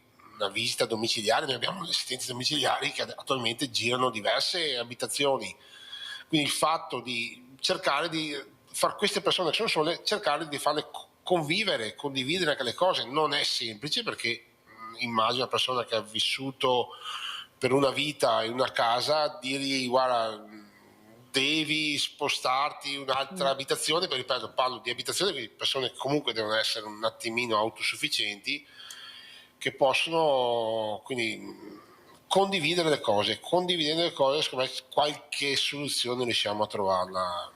Altre soluzioni. Ma il progetto è stato approvato, sindaco, oppure è stato presentato? Adesso bisogna che qualcuno ci metta zanzan fa la guerra. Bisogna che qualcuno ci metta i soldi, però qualcosa dai, stiamo già facendo dei passi in avanti. Non è una cosa che a breve termine riusciremo a completare, però penso che si potrà fare. È un'idea che non è tanto che è partita, abbiamo acquistato un fabbricato, dobbiamo sistemarlo, dobbiamo realizzare questo piccolo condominio, diciamo così, per persone sole e anziani in particolare, quindi in centro paese, quindi dove ci saranno tutti i servizi, con la farmacia, il medico, la chiesa, il comune, tutto quanto, i servizi, la posta, quindi prendere queste persone, soprattutto in prospettiva, che magari abitano in periferia, in posti anche difficili, che sono un po' isolati, convincerle, quindi fra qualche anno, ma là è anche un discorso culturale, mi aggancio a quello che diceva prima il dottor Gallucci. Effettivamente gli anziani di oggi magari non hanno una scolarità elevata, hanno lavorato da 13 anni in poi, probabilmente quasi tutti, quindi nei prossimi anni magari avremo anziani che hanno una scolarità un po' diversa, una cultura anche diversa, magari questo fatto di condividere, di vivere assieme potrebbe anche essere più accettabile. Dottor Gallucci, come commenta le parole del sindaco Bosi? Sembra molto importante questi co-housing che stanno nascendo anche nei paesi per cercare di dare risposta a queste persone che vivono solo e anche con poca sicurezza, perché vediamo cosa sta succedendo, anche là è un bel problema. Prego. Certo, il co-housing è una ottima soluzione quando le persone appunto non sono più completamente autosufficienti e soprattutto quando non c'è più una famiglia attorno e una rete quindi di sostegno e supporto sociale. E è chiaro che poi le singole persone si devono adattare a vivere assieme, come dice appunto il termine co-housing. Rifacendomi poi all'intervento interessante della telespettatrice, io ricordo l'importanza della televisione educativa. Per esempio ricordo tanti anni fa una trasmissione che si intitolava Non è mai troppo tardi ed era condotto da un maestro elementare, Alberto Manzi, che insegnava a una popolazione analfabeta a leggere e a scrivere. Ed erano bellissime queste trasmissioni, veramente bellissime. Tanto belle sono state chiuse.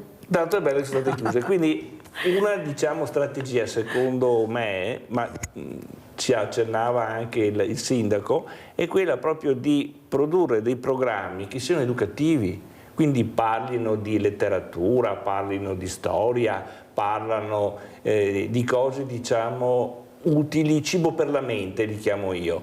Ce ne sono, però non sono certo la maggioranza delle trasmissioni che vengono messe in onda e questo potrebbe essere un'occasione proprio per diffondere la cultura attraverso le persone, insomma. È importante però anche capire cosa vogliono vedere le persone, perché meno scolarizzazione hai e meno guardi cose culturali importanti. Certo. E là diventa un problema, perché diventi noioso, non sei attrattivo, e allora cambio canale e vado a vedere qualcos'altro. Il problema è capire dove si vuole andare a parare, perché io sono dell'idea, e io ho cercato anche di fare questo, di cercare di portare queste fragilità che possono avere dai 10 ai 90 anni, metterle assieme e cercare di fargli vedere le bellezze del territorio, ad esempio, farli uscire. Sì. Provi lei, dottor Gallucci, se ce la fa. L'ho fatto io 2 volte, segata in pieno. Perché vedete, ormai il business non è più la persona diversamente giovane, è quello che ruota attorno a questa persona, quello che io voglio mettere a disposizione a questa persona. E là si crea un cerchio pazzesco, un cerchio infernale, Sindaco Bosa, perché queste persone devono rimanere là, devono rimanere ferme. Quando tu chiedi, ma guarda, ma io non ho la possibilità di portarle, ma c'è la privacy, ma non ci sono i soldi, ma io ti trovo questo, ma c'è la sicurezza, mancano i mezzi di trasporto. Ma come mancano i mezzi di trasporto? Se abbiamo tutte associazioni di volontariato che hanno anche mezzi, che glieli hanno regalati. Il problema è, Sindaco, che qualcuno non vuole aiutare, perché aiutare vuol dire rompere quel business infernale che è formato da tutto quello che gira attorno. Ad esempio, io dicevo che questi diversamente agili, come li chiamo io, che li ho avuti in trasmissione con le loro mamme, nel momento che sanno lavorare, non è che devono rimanere nel CEOD, ma se sanno lavorare devono andare a essere assunti dalla ditta per quello che lavorano nel CEOD, assunti e pagati, accompagnati magari anche dall'operatore come li segue nel CEOD. Ma i numeri non tornano, Sindaco, perché anche gli imprenditori hanno paura di assumere, questo me lo dicono i sindacati, i numeri non ci sono, la legge c'è, però le assunzioni non ci sono. Ma come, questi hanno diploma, hanno tutto, però non vengono assunti? Ecco, anche qua i sindaci non dovrebbero essere, visto che sono loro i responsabili della salute dei loro cittadini, cercare di accelerare, perché culturalmente non ci siamo, Sindaco, non ci siamo, queste persone sono là. Io ho avuto una scrittrice che a 40 anni, certo, ha detto che ho un lavoro diversamente agile, però non faccio carriera, non vogliono, non si fidano. E io sono sicura che potrei farcela, ma non me lasciano fare. Ecco, voi sindaci che avete questi eserciti che vi votano, che avete i numeri, perché siete ascoltati così poco, che siete gli unici che sanno veramente le problematiche, cosa serve al territorio, di cosa avete bisogno, però siete più in sofferenza del consigliere regionale? No, non so. Prendete meno soldi di tutti e siete quelli che si... No, lei sorride, ma già tu mi sai parlare, no, lei sindaco, no, perché veramente con sto star zitti, mi non vo combattere, ma come che siamo ciappai, meglio parlare. Prego, sindaco. Anche il sindaco è da tutto rosso. Sindaco è da tutto rosso, rosa e rosso. No, vai, ecco spiegato perché la campagna elettorale del Consiglio regionale è stata così importante, abbiamo imposto molto appetito, a differenza del sindaco invece che non è che sia proprio appetito in questi anni, no, tornando a noi, è che sì, i problemi sono tanti, come dicevo prima, è un discorso di scelte, cioè o la politica decide di scegliere per aiutare le persone più in difficoltà o decide, torno a una battuta come prima, decidiamo di guardare il Grande Fratello o di guardare Mirella, per dire. È un po' diverse le cose, quindi, ma probabilmente attualmente le scelte dicono è meglio guardare il Grande Fratello, cioè ci convincono a guardare il Grande Fratello, ma non è questo che dobbiamo fare noi, quindi dobbiamo un po' capire anche con la nostra testa quali sono le scelte giuste e quindi anche chi amministra deve capire dove ci sono le priorità. In questo caso, ripeto, le priorità noi dobbiamo darle a una popolazione che sta invecchiando, che quindi ha bisogno di essere assistita. Persone non autosufficienti, hai parlato del caso di disabilità, anche là sono reduce la settimana scorsa dalla visita da una comunità che ospita diversi disabili, loro hanno bisogno di aiuti, noi nel nostro piccolo riusciamo a darli, però ripeto nel nostro piccolo.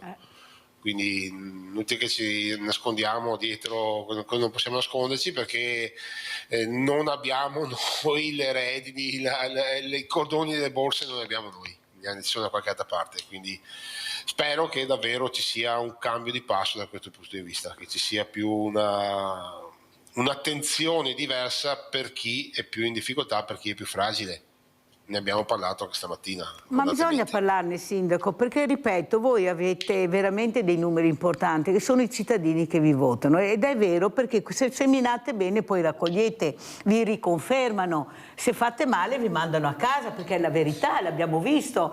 Il problema è che non avete mai le risorse per dare al territorio quello che ha bisogno, e poi alla fine sono sempre quelli i problemi. Però, dottor Gallucci, il problema è anche capire, adesso il sociale verrà tolto dall'ULSS, verrà solo il sanitario, il sociale andrà da un'altra parte, e cosa succederà? Ecco, perché siamo preparati, culturalmente ci siamo, a dividere il sociale dal sanitario. Lei si occupa anche di questo.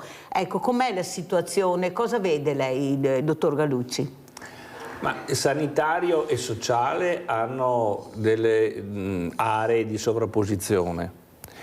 L'importante è che ci sia una collaborazione tra chi si occupa prevalentemente di sanitario e chi si occupa prevalentemente di sociale, e questo dipende dalle persone, dalle competenze, dalla cultura, quindi ritorniamo sempre lì, alla cultura, al background esperienziale, alle capacità. Diciamo che anche il sanitario più sofisticato, l'intervento chirurgico più elaborato, ha, per così dire, le gambe corte nel momento in cui questa persona, che ha beneficiato di grande tecnologia e quindi di grande esborso economico per la collettività, nel momento in cui torna a casa da solo, magari una casa non riscaldata, disagevole, non funzionale, si ammala subito dopo di nuovo. Quindi le due cose, sanitario e sociale, devono per forza di cose andare avanti di pari passo. Sono d'accordo. Però, dottor Gallucci, mi è capitato un caso, uno dei tanti, proprio che non si riesce a risolvere, nel senso che secondo me il sanitario e il sociale si parlano molto poco. Non comunicano tra di loro, nel senso, io sanitario dimetto questa persona deve essere presa in carico immediatamente dal sociale, vedere come sarà il dopo ospedale, e questo non avviene. Non avviene perché manca sempre qualcosa, l'ha detto anche il sindaco. Io faccio quello che posso, ma quelle sono le risorse che hanno. E allora io penso che per fare questo ci voglia in questa poltrona regionale una persona molto competente, che sappia veramente, ma che sappia veramente cos'è il sanitario, e che sappia veramente sociale, però collaborare, comunicare col sanitario. Io non so se cambierà il direttore d'orchestra, che l'orchestra è quella, l'abbiamo vista, l'abbiamo sentita, è questa. Bisogna vedere il direttore che cambierà, se sarà in grado di fare questo, perché c'è proprio una necessità. Guardate, ve lo dice Mirella, voi non avete idea cosa ricevo di telefonate, tante sono anche andate in onda direttamente, perché veramente queste persone non ce la fanno più. Io non posso sentire che è morto in casa perché nessuno si è accorto di niente. Non deve essere il vicino che si accorge di questa realtà, non deve essere il vicino, mi dispiace dirlo, non si può sempre passare il fiammifero al vicino. C'è un medico di famiglia che non ha neppure l'elenco delle associazioni di volontariato al quale affidare questa persona che ha in carico.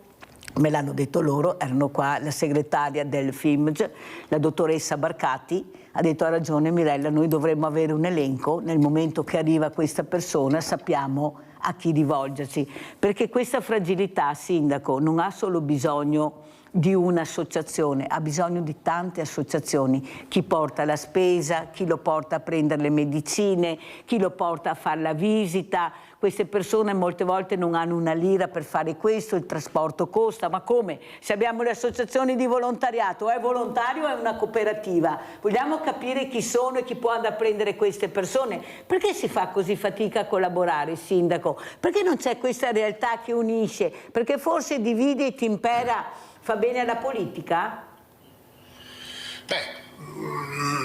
Adesso non vorrei dire, però noi questo passaggio qua l'abbiamo fatto e da qualche anno facciamo incontri medici di base, associazioni di volontariato, enti di istituzione come comune, e cerchiamo di fare regia su queste cose, dopo purtroppo può capitare che anche a noi ci scappa qualcosa, però tutto sommato riusciamo a gestirlo facendo questa rete, cioè riuscendo a fare la rete tra terzo settore, volontari, comune, parrocchie, medici di base, quindi quei pochi che sono rimasti purtroppo, è là il problema. Però come dicevi prima deve esserci assolutamente, magari noi andiamo meglio perché il comune magari che è piccolo rispetto alla città è più difficile organizzare un discorso del genere in città. Nel nostro comune, ma anche in comuni vicini, vedo che questi passaggi vengono fatti. No, sindaco, non è così, sindaco, mi dispiace, non è assolutamente così, non vuol dire città grande, paese piccolo, vuol dire la sensibilità di un primo cittadino, di chi c'è ai servizi sociali, dell'assessorato, delle associazioni di volontariato. No, non funziona, io non devo essere fortunata ad avere Bosa o vivere a Resana, io devo avere quello che mi aspetta di diritto, e se non ho il sostegno perché non ci riesco, qualcuno me lo deve dare. E questo non avviene, sindaco. Guardi, glielo posso, se vuole che le faccio l'elenco dei paesi che chiamano e che hanno questo, perché non hanno la Croce Rossa, perché non hanno i volontari, perché non hanno i mezzi. Questa è la risposta che mi danno: Mirella, questo è quello che ho, non riesco a farlo perché, ecco, che associazioni avete? Neanche una. Ma come neanche una?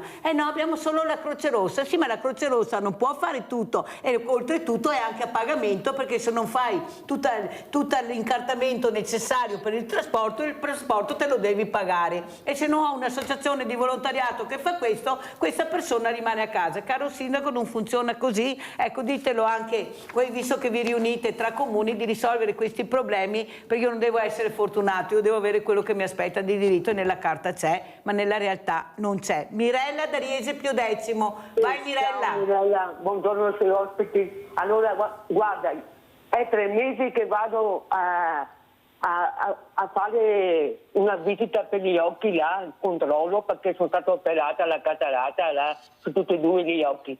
Allora, ieri che sono stata al controllo, ho visto una persona di 80 anni, poveretto, con la stampella che veniva avanti in tropico, poveretto, si era con in mano sul muro di qua e di là. E ho detto a mio figlio: guarda questo poverino, quanta pena mi fa. Quanta pena mi fa. Ecco, allora non avevo detto a mio figlio, quando io vado e entro a visitarmi l'occhio là, e controllo, ho detto: tu vai a prendere una carrozzina per quel signore là. E lui è andato, non c'era nessuno che si è fatto avanti, quel povero uomo di 80 anni. Ma ci vorrebbe qualcuno davanti all'ospedale, un volontario che portassero qualche persona in difficoltà così? Ma l'hanno lasciato da solo? Solo, poveretto, solo. Aveva le mani che si menava i capelli e il viso, non sapeva che sante chiamare. Mi ha colpito assolutamente. Fai bene a dirlo, brava Mirella, continuate a dirle le cose che non vedete che non funzionano. Non può essere un anziano lasciato solo, ecco, se non è in grado di gestirsi, ecco, non sanno neppure, ma lasciamo perdere. Allora, dottor Gallucci, però siamo positivi, è Natale, ecco, poi vedremo i presepi, vedremo anche i presepi del sindaco Bosa, bellissimi, ma soprattutto la volontà di guardare avanti. Io sono molto fiduciosa, sa dove, dottor Gallucci, sui giovani, perché alla fine saranno loro che dovranno risolvere questi problemi, ecco, e bisogna fare come i cinesi, sedersi sulla sponda e lasciare che il nemico passi, e in attesa che arrivi qualcosa di buono. Prego, dottor Gallucci, siamo ottimisti, i giovani e i diversamente giovani, come vede lei questa unione? Ma è quel patto tra le generazioni che si auspica e che in buona parte si è anche realizzato.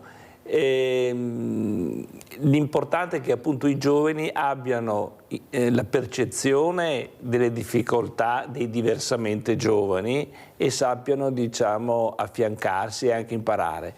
Una delle prerogative dell'anziano è quello dell'esperienza e quindi, anche se ovviamente alcune cose della realtà attuale, tipo la tecnologia, l'innovazione, non sono facenti parte della sua esperienza del passato perché non c'erano, comunque il modo di vivere, il modo di comportarsi, il rispetto, i valori, sono cose che possono essere trasmesse alle giovani generazioni.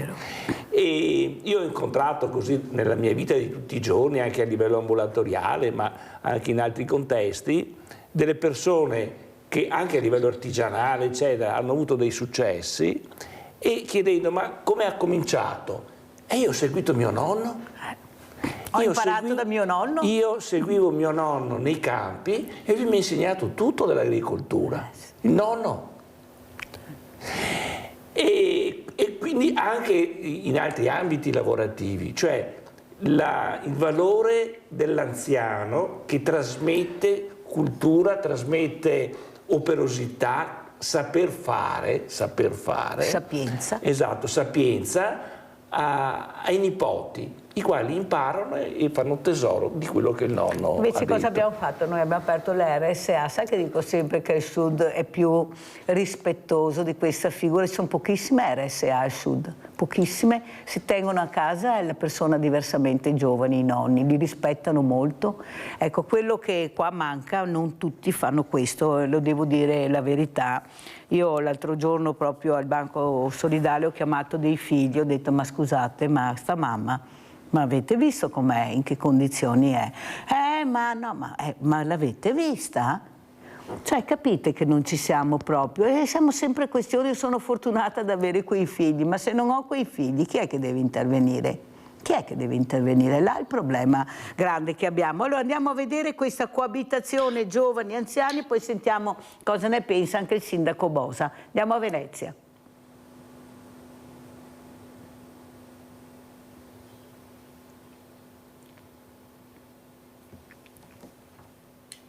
Adesso dovrebbe partire il servizio.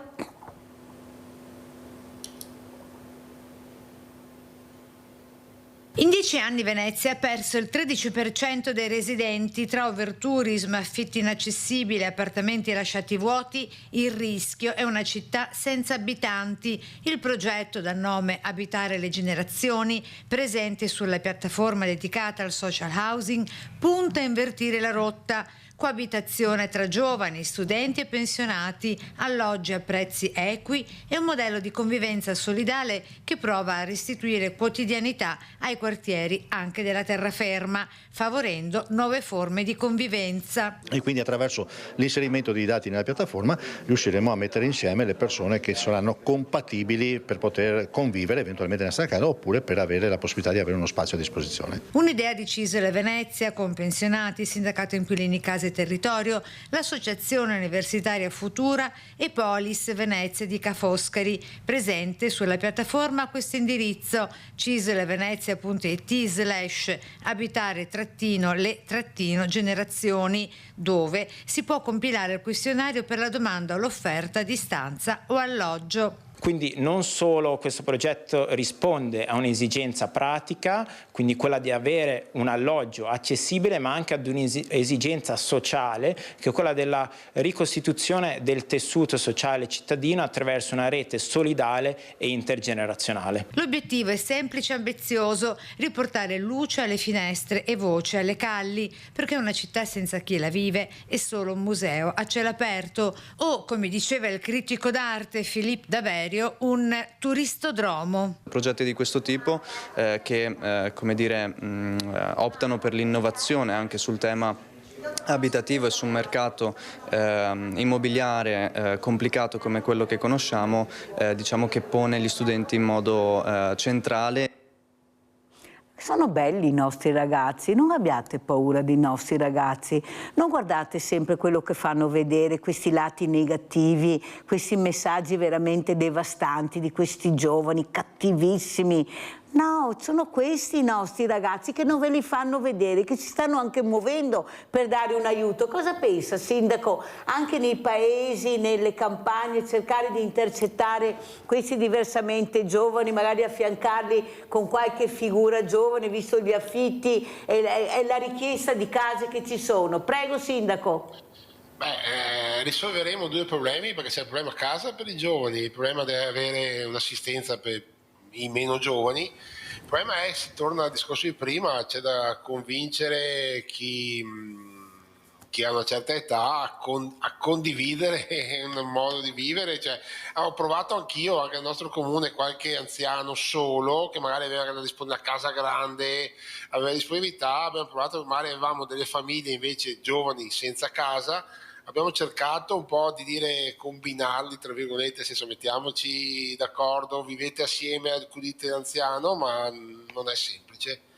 È un discorso culturale importante, però obbligatoriamente dovremo farlo nei prossimi anni. Quindi grazie, deve cambiare la Sindaco, cultura. Bravo, Deve cambiare dovremmo la cultura, farlo. dobbiamo capire tutti quanti. Grazie Sindaco per aver capito. Io penso che un po' alla volta ce la faremo, magari non mettere una famiglia intera subito perché ci ha paura, ma magari un ragazzo che gli insegna ad operare anche questi nuovi strumenti, che va a fargli la spesa, che magari legge qualcosa assieme. Io sono convinta che, sa perché, qual è il nocciolo duro, lo dicevo prima il dottor Gallucci, non sono gli anziani, sa Sindaco Paolo, sono i figli. No, per carità, a me papà, a me mamma non rimetto nessuno, no, per l'amore, no, sta. Guardate, attenzione Sindaco, attenzione, però dopo se ci lavori con queste persone che gli spieghi bene, un po' alla volta riescono a capire, ecco, perché cominciano ad avere anche tanta paura, perciò dobbiamo lavorarci. Grazie al Sindaco Bosa di averlo detto. Giulia da Venezia, poi saluto gli ospiti, vai Giulia. Mirella, ciao, buongiorno a tutti. Ciao. E anche i tuoi cari ospiti che hai là. Allora Mirella, io volevo dire che sono molto dispiaciuta. Mi hai sentita fino adesso? Sì, Mirella? Sì. Dispiaciuta Mirella che tu portavi tutte quelle persone che avevano bisogno di svagarsi un po' alla Villa Margherita, Mirella. E dopo in che modo, Mirella, non ti hanno più fatta andare? E là, Mirella, è già una vergogna per la nostra regione. E dopo, Mirella, il signor Tullio Giacopini, poveretto, che ho sentito che è mancato, fai le condoglianze se hai possibilità alla famiglia, e con l'orchestra di quei giovani, Mirella, che non sono stati aiutati, che quella è una vergogna per la nostra regione, perché Mirella era un'istruzione quella, quei giovani là avevano bisogno di essere aiutati, e però Mirella non si poteva fare qualcosa anche per loro col PNR, e anche tu per la Villa Margherita. Mirano le grandi opere, Mirella, perché là hanno da fare i loro affari. Però Mirella, te l'ho detto in un'altra trasmissione, che se quando fanno i lavori firmassero che sforano quella cifra che non devono sforare, li tirano fuori di loro tasca. Vedrai Mirella che non c'è nessuno che vuole andare su quelle poltrone se si facesse così. E invece Mirella è tutto al contrario. E poi Mirella, hai ragione di lamentarti per il tuo banco, Mirella. Chi è che viene a trovarti, a aiutarti, Mirella? Chi è? Adesso ho detto anche a mia figlia che faccia parola, che ti faccia anche lei 5 per 1000 e tutto, gli ho dato il numero e tutto. E allora di cosa stiamo parlando, Mirella? Tu non parli al vento come loro, Mirella, che non sono credibili. Ma tu fai, Mirella, perché finita la trasmissione fai vedere, fai luce chiarezza dove vanno i soldi, le borse, tutti gli aiuti che dai alle persone. E ti devo dire, Mirella, che questa politica fa proprio schifo. Vediamo se adesso Cambierà qualcosa se sono ancora parole? Perché Mirella ho cominciato ancora, sai, fare le cure per quello che sai che ho.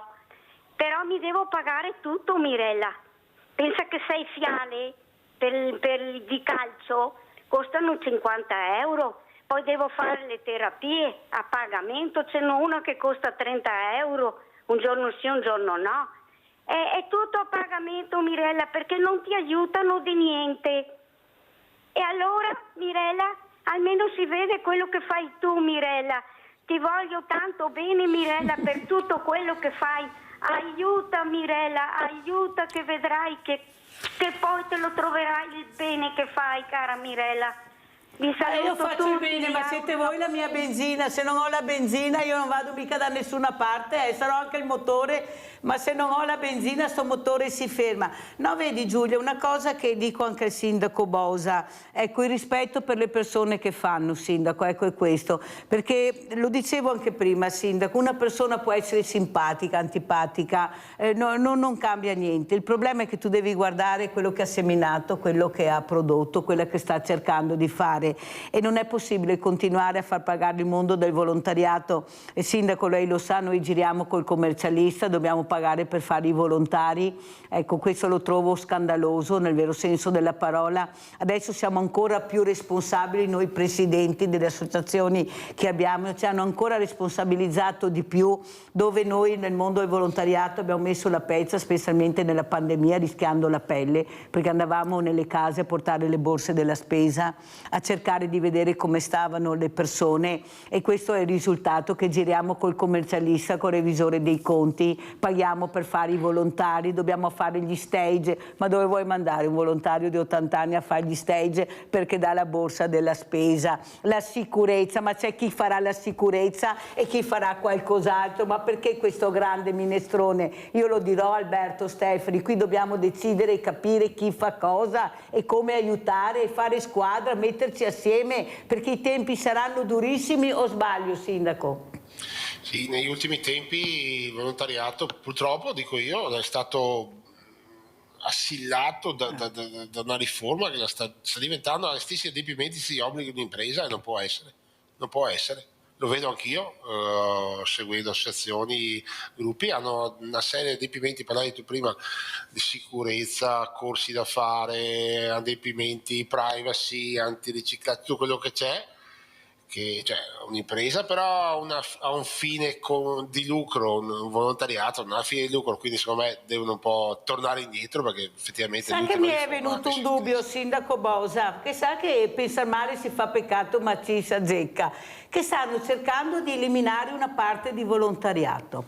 Nel momento che loro decidono di fare questo, vuol dire che resisteranno solo quelli che strutturalmente ce la faranno, che sono proprio strutturati per adempiere tutti quei meccanismi che hanno messo in atto, in maniera che stanno cercando di segare tutti quelli che non riescono a farlo. Già ne abbiamo perso tantissimi, lei lo sa, sindaco, tantissimi anche pro loco, per dire la verità, e invece erano quelli che avevano fatto grande il mondo del volontariato, quelli piccoli, perché ho paura che avremo i re, la regina e i principini, tutto il resto è noia. Lo dico io, sindaco, mi scusi, ma se continua così sarà così. Grazie al sindaco, veramente grazie a Stefano Bosa, sindaco di Resana. Vediamo i presepi, lo devo mandare perché sennò il sindaco mi dice: ma come Mirella, questi presepi bellissimi. E poi saluto anche il nostro dottor Gallucci. Andiamo a vedere il servizio dei presepi del sindaco Bosa.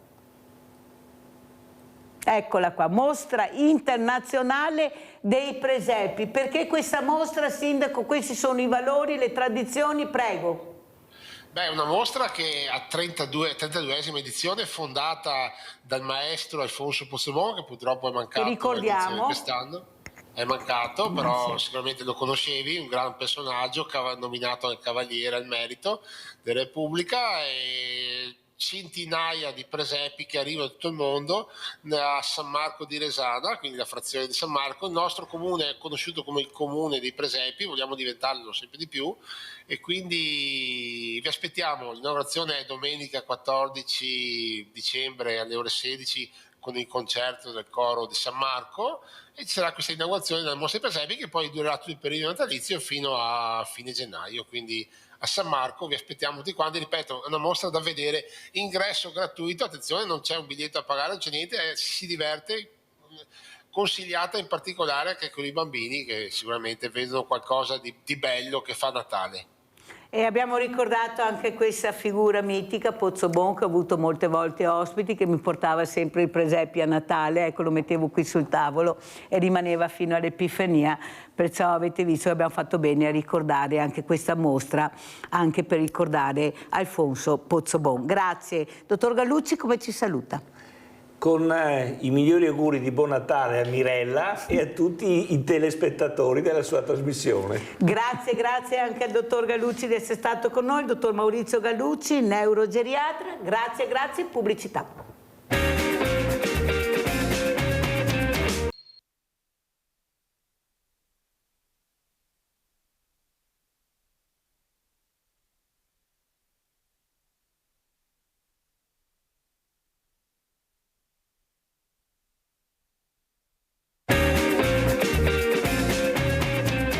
Allora vi presento altri ospiti graditi. Abbiamo Marco Toresan, non in veste dell'associazione Padovani Incontinenti Stomizzati, ma della mostra di presepi. Mostra di presepi. Con Marco Toresan parleremo di mostra, se lo merita, l'ho chiamato ieri perché avevo piacere che venisse a parlare di questa mostra che si farà a Silea, giusto? Sì. Dove? Presso il Centro Culturale Carlo Tamai, dal 20 dicembre al 6 gennaio. Che si trova precisamente? A Silea, vicino ai Carabinieri, in piazzetta. Ecco, andate a vedere perché sarà una mostra bellissima.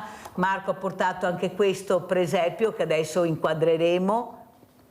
Eccolo qua per far capire l'importanza della tradizione, dei valori di questa tradizione. Saluto anche Luigi Scandolin, presidente associazione Circolo Ricreativo Anziani di Mogliano. Grazie anche a lei, presidente, di essere qui per parlare dei diversamente giovani, di questa voglia di vivere, di stare assieme, di comunicare, di avere anche dei supporti importanti, e sono questi circoli, a mio avviso, che se non ci fossero dovremmo inventarli. Ecco, cos'è che vede, cos'è che sente da queste persone quando vengono, cos'è che le preoccupano di più, cosa vorrebbero? Prego, Presidente. Più cosa vorrebbero? Intanto hanno bisogno di stare insieme, di socializzare, questa è la base di tutto, questa è la base di tutto. Però cosa vorrebbero? Ci sono tante aspettative da parte degli anziani, poi ci sono diverse tipologie di anziani, c'è chi sta bene anche da un punto di vista economico e sa muoversi, e quindi il circolo di solito che gravita attorno al circolo è gente un po' più semplice, gente più comune, voglio dire, e quindi gente che ha bisogno di socializzare, questo è un po' il discorso. E poi il fatto di stare insieme, poi c'è bisogno di fare molte iniziative, perché un conto è avere l'osteria e giocare le carte e basta, e un conto è avere e promuovere diverse iniziative, perché proprio a seguito del Covid, voglio dire, c'è questa voglia proprio di uscire, e quindi vediamo. Noi siamo il circolo più grande d'Italia come numero di soci. Ma dai! Siamo 1294. Sì, il più circolo. Che più numero grande, importante, Presidente. Come unica sede, sì, ma a parte quello, diciamo che facciamo tante attività proprio perché siamo spinti dagli anziani a farne ande. E questo cosa vuol dire? Vuol dire che gli anziani cercano posti dove c'è gente e dove vengono fatte proposte, e a me dispiace che in certi comuni non ci siano, c'è poca attenzione da parte degli amministratori a predisporre locali per i circoli, per gli anziani, questo è il discorso. Bravo. Hanno bisogno di una sede, perché poi se arrivano a noi perché lì nei vicini non ci sono circoli, voglio dire, sono piccoli, danno 4 stanze o 2 stanze, e qui oltre a giocare alle carte cosa fanno? Quindi questo è il discorso, e quindi c'è bisogno di spazi. Il problema è quello, insomma. E poi lì, se tu, perché poi gente chiama gente, questo è il discorso. Vero. Noi proprio in questo momento, in questi giorni, abbiamo cominciato giovedì, stiamo facendo il rinnovo delle cariche sociali. Andiamo avanti 4 giorni. Abbiamo creato proprio dei veri seggi, dei responsabili per gruppi, e quindi per 4 giorni, coinvolgendo più gente possibile, di solito 600-700 persone che votano. Quindi voglio dire, però E qui sorge un problema. Noi siamo un circolo grande, ma non tanto tempo fa, circa un mese fa, sono andato a un convegno di presidenti dei circoli anziani. Eravamo in 111 presidenti. Però quello che sta emergendo, purtroppo, è che salvo l'Emilia Romagna, dove c'è una predisposizione maggiore per quanto riguarda il volontariato, hanno un senso civico diverso, mentre parlo del Veneto, parlo della zona nostra, c'è un calo spaventoso, c'è il crollo del volontariato. Vero. Grazie Presidente di averlo detto, grazie, non l'ha detto Mirella, l'ha detto il Presidente molto importante, Scandolin Luigi. State sentendo cosa sta succedendo qua nel Veneto? Abbiamo Roberto da Salzano, ciao Roberto. Roberto? Beh, in attesa che arrivi Roberto dalla regia, sentiamo come mai non lo sento. Allora, Marco Torresan, vedevo che annuivi quello che diceva il Presidente, ecco, che dice proprio vero, è così. Vero. Ecco, tu cosa ti senti? Perché so che anche tu ti dai molto da fare, stai dicendo ma quanta fatica, quanto impegno, sacrificio. Allora, gestire un'associazione che sia dalla piccola alla grande è una fatica enorme adesso. Per fortuna hanno bloccato l'IVA. Questi politici, per fortuna, sino altrimenti tutte le associazioni piccole chiudevano tutte. Già adesso quel discorso del terzo settore, del registro del terzo settore, non siamo più associazioni, siamo ditte individuali. Fermo un secondo perché abbiamo Roberto da Salzano, poi ritorniamo, vai Roberto. Volevo tanto ringraziare i vostri ospiti. Volevo intervenire prima perché volevo dire qualcosa al sindaco. Prego Roberto, non ascoltare la televisione, parla al telefono. Sì, tanto ti saluto. Volevo intervenire prima perché è interessante l'argomento che voi parlavate del volontariato, delle persone che hanno bisogno. Io dicevo che volevo parlare un attimo col sindaco perché una volta il sindaco è la persona più importante del paese, dove qualcuno lo interpellava per aver bisogno di qualcosa, adesso non è più così. Io, siccome faccio volontariato da molto tempo, adesso faccio trasporto persone invalide, persone che hanno bisogno, e un giorno mi sono trovato una signora che aveva proprio bisogno, e sono andato a parlare con il sindaco, mi sembrava di parlare con una persona che era disinteressata dei problemi della gente, allora gli ho detto ma il sindaco non dovrebbe partecipare o andare a trovare queste persone che si trovano disagiate. Loro hanno dato la convenzione all'Auser per trasportare le persone perché hanno detto che non hanno i soldi. Allora siccome poi ci siamo trovati anche da dire, ho detto, ma come non avete i soldi? Fate tante cose nel paese. Penso che la cosa più importante quando voi state eletti sia quello di aiutare i vostri cittadini.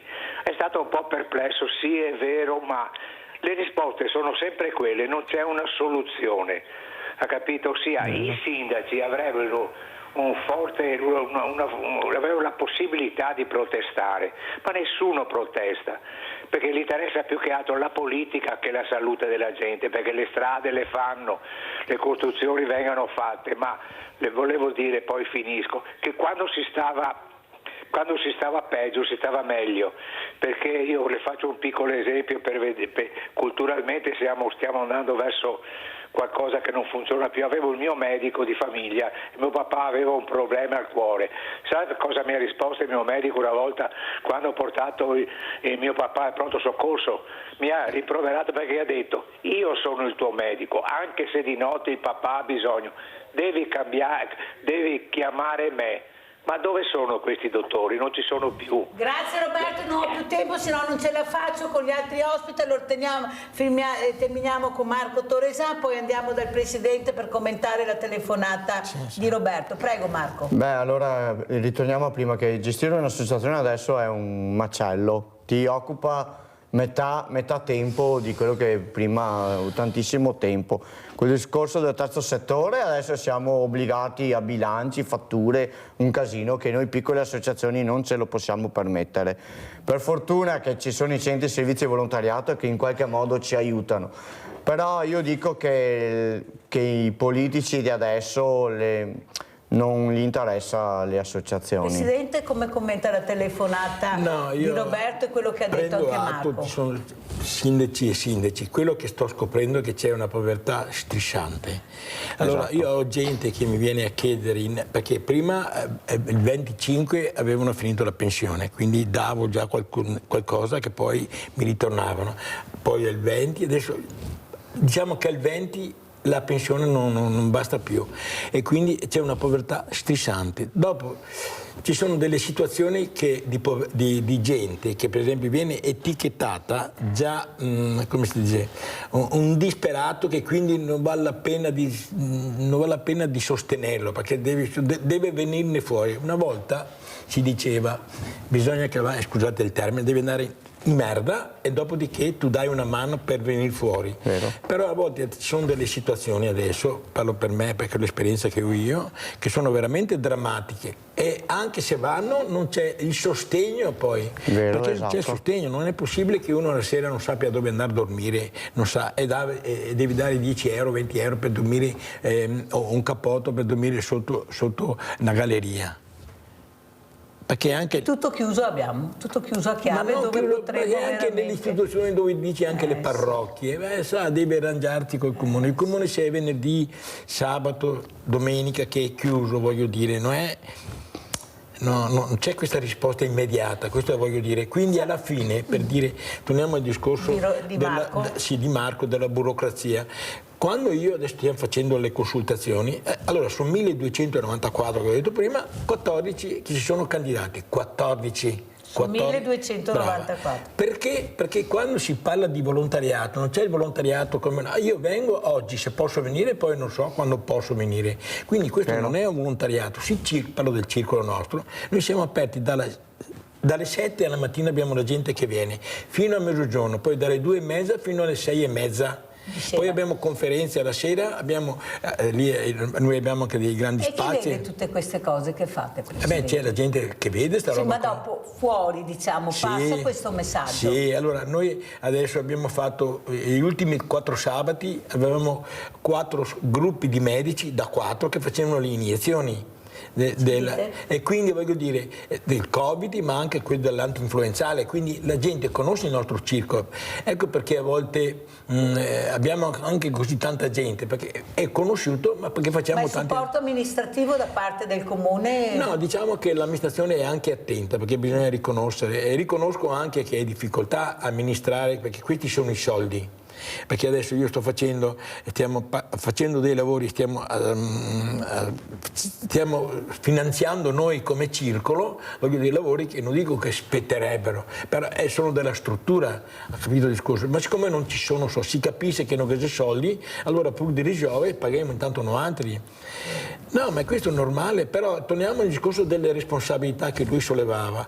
Allora io sono un presidente di un circolo, sono parificato a un titolare di un'azienda. Esatto. Civile e penale è mio. È mio. Quindi chi è che si candida per avere queste responsabilità? Poi non percepisci niente, quindi l'unico vantaggio che ho è che io quando vado al bar ho sempre il caffè a pagare, insomma, questo sì, per quello non è quello. Però la responsabilità è alta. E poi nelle convenzioni, e qui noi abbiamo anche la fortuna di lavorare con l'Ions Club, quindi tutti i sabati abbiamo medici che fanno visite gratuite, aperte a tutti. E abbiamo anche la consulenza legale, che in forma gratuita. È fondamentale. Ecco, lì viene fuori, ma questo l'ho sentito anche attraverso il convegno nazionale, sulle convenzioni bisogna stare molto attenti, perché non si impara mai abbastanza. Cioè è l'amministrazione che ha il coltello per le mani e quindi nella convenzione, tu fai la convenzione, ti elogia perché sei bravo, stai facendo delle belle cose, è importante anche perché lo riconosce, però se dovesse succedere qualcosa tu sai che siccome non sempre si va via a 50 all'ora lungo la strada, si va anche a 60 all'ora e quindi non sempre a livello di circoli si va a 50, quando la legge stabilisce 50 vai a 60, ma se succede qualcosa tutto va bene finché va bene, se succede eri tu che dovevi andare a 50. È vero. Marco, tu invece oltre a 50 vai a 100 perché fai tantissime iniziative. Quando è nata la passione per i presepi? Perché io lo so, è anni che fai questa mostra, un po' alla volta sta crescendo sempre di più. Da piccolo, la passione mi è nata da piccolo. Già a casa facevo il presepe. Dopo mi ha chiamato la Basilica Santa Maria Maggiore all'epoca, che avevo fatto un piccolo presepietto, e da lì è nata la passione delle mostre. Avevo collaborato con loro e anche con altre mostre collaboro tuttora, e dopo l'ho creata, l'ho voluta portare a Silea questa mostra. Chi viene a vedere le mostre? Famiglie diversamente giovani, bambini, ragazzi ad esempio giovani? No, pochi, anche i bambini pochi. Davvero? Sì, bambini pochi, e le famiglie o gli anziani più che altro, perché conoscono ancora il valore del presepe, cosa significa il presepe. E io la vedo che queste mostre, secondo me, in giro di 10, anche un po' meno anni, scompaiono anche queste, purtroppo. Perché non c'è più la passione di un giovane di creare un'opera d'arte, perché anche se un piccolo presepe fatto di materiale riciclato è sempre una piccola opera d'arte. E secondo me, e dopo c'è anche che anche nelle scuole non fanno più il presepe, tante scuole non fanno più il presepe, perché le chiese a volte non hanno più le mostre, i presepi nelle chiese, e già questo qua è già un problema grosso, secondo me. Presidente, voi avete fatto il presepe, l'albero di Natale, queste tradizioni, i valori della tradizione è molto sentita dai diversamente giovani. No, tu fai il presepe e poi c'è chi lo guarda, chi non lo guarda, questo è il discorso. Esatto. Poi fra l'altro noi abbiamo, devo dire, grazie agli amministratori che in 30 anni hanno creato questo circo, quindi grande e spazioso. Quindi il presepe non va messo al centro, è messo su un angolo, e c'è chi che fa piacere, che va a vedere, e chi passa quasi inosservato. Però per tradizione l'abbiamo sempre fatto, devo dire grazie anche a 2 o 3 donne che questa passione. Ringraziamole allora. Sì. Come si chiamano? Una si chiama, aspetti, ecco, qui c'è la Teresina a volte che subentra, dai, insomma. Presidente, un po' alla volta, dai. La Carla e la Francesca, diciamo, e anche Danilo, che in qualche modo hanno lavorato per creare questo presepe, ma anche per gli adobi, insomma. Però anche qui, vedi, non c'è la corsa della gente per darti una mano, sei tu e tu. Questo è il discorso, ma questo non è... Presidente, io sono andata anche al Circolo di Silea, è stato bellissimo le interviste che ho fatto quando sono andata a intervistare questi orsi, perché molti dicono anche orsi, ma dopo te li gratti, dai. Tutto sommato basta grattarli un pochino, viene fuori il buono. Ho detto manco mai che esiste sto circo, perché casa mattina c'è una tragedia e fa questo e fa quello, no. Ecco, questa voglia anche di questa donna che cerca anche di far capire all'uomo che anche lui deve darsi una mossa, deve aiutarla, dà ancora un po' di fastidio. Mi so l'uomo e che robe hanno voglia di farle. Forse siamo state anche noi donne che abbiamo abituato questi uomini, forse è vero? Sì, è vero. Nota anche lei? No, io per esempio non faccio niente a casa. Ecco, questo, ma non faccio intanto perché mia moglie mi dice sta fermo, ecco, però se vado in giro, allora è sempre in giro. Se sono a casa, se meglio vai fuori piuttosto che stai qua a Rompa magari. Le dirò che veramente, quindi è lei che fa tutto, insomma. Ma è una cosa che è nata col tempo, adesso le cose stanno un po' cambiando. La società proprio sta cambiando completamente, insomma, dovevamo aspettarsi fra 20, 30, 40 anni uno stravolgimento, ma proprio tutto, perché gli anziani stanno aumentando in modo esponenziale, ma proprio e quindi non siamo preparati, la stessa politica non è preparata. E la paura delle truffe e dei furti, Presidente? Sì, noi abbiamo fatto diversi incontri lì, infatti abbiamo avuto, perché poi anche qui l'amministrazione è stata attenta, ha pubblicizzato anche a livello locale, ma anche con manifestini, ma poi noi mettiamo fuori il manifesto che c'è insomma c'è tanta gente che viene. Andiamo a vedere quello che ha mandato anche il Presidente, perché ormai sono quasi in chiusura, queste appunto furti anziani Mogliano, e poi lo commentiamo. Sono andati in camera del mio nipote, hanno rabaltato tutto ma non hanno trovato niente. Sono andati in camera di mia figlia, hanno portato via tutto l'oro e i soldi che c'era, tutto. E buonanotte, quando siamo andati a letto ci siamo accorti che erano stati. Anziani nel mirino dei ladri, anziani nel mirino dei truffatori. Hanno chiamato mamma sono io e piangendo ho messo su subito, ho chiamato le mie figlie e con quella non ho, però sono stata tanto male che sono stata veramente scioccata, che adesso ho paura perché vivo sola, capisci? Allora non vorrei che tutti questi insegnamenti che stai utilissimi. Si sono ritrovati tutti insieme al Circolo Ricreativo Anziani di Mogliano Veneto per incontrare i carabinieri. Possiamo aiutarvi, il titolo dell'evento dedicato alla sicurezza, promosso dal Comune in collaborazione con i militari della Compagnia di Treviso e della stazione locale. Ho sempre paura, ma tengo sempre chiuso e anche prima di aprire vado a accertarmi per vedere se conosco prima di aprire. A offrire consigli pratici e indicazioni la tenente Caterina Carrino, comandante del nucleo operativo radiomobile di Treviso. Varie le tattiche adottate dai truffatori, sulle quali i presenti sono stati messi in guardia. Bisogna sempre aver presente che nessuno chiederà mai soldi in contanti o ancora di più oro, come è normale che sia, perché oramai le transazioni viaggiano tutto in modo elettronico. Attenzione anche alla scelta del luogo in cui custodire i beni preziosi. La camera da letto assolutamente no, perché è il primo luogo che viene praticamente visitato dai ladri, quindi conviene sicuramente andare a riporre gli oggetti di valore in altre parti della casa. In un momento storico in cui è sempre più facile prendersi gioco degli altri, anche attraverso l'uso dell'intelligenza artificiale. Con l'intelligenza artificiale è facile falsificare la voce e di conseguenza bisogna sempre diffidare.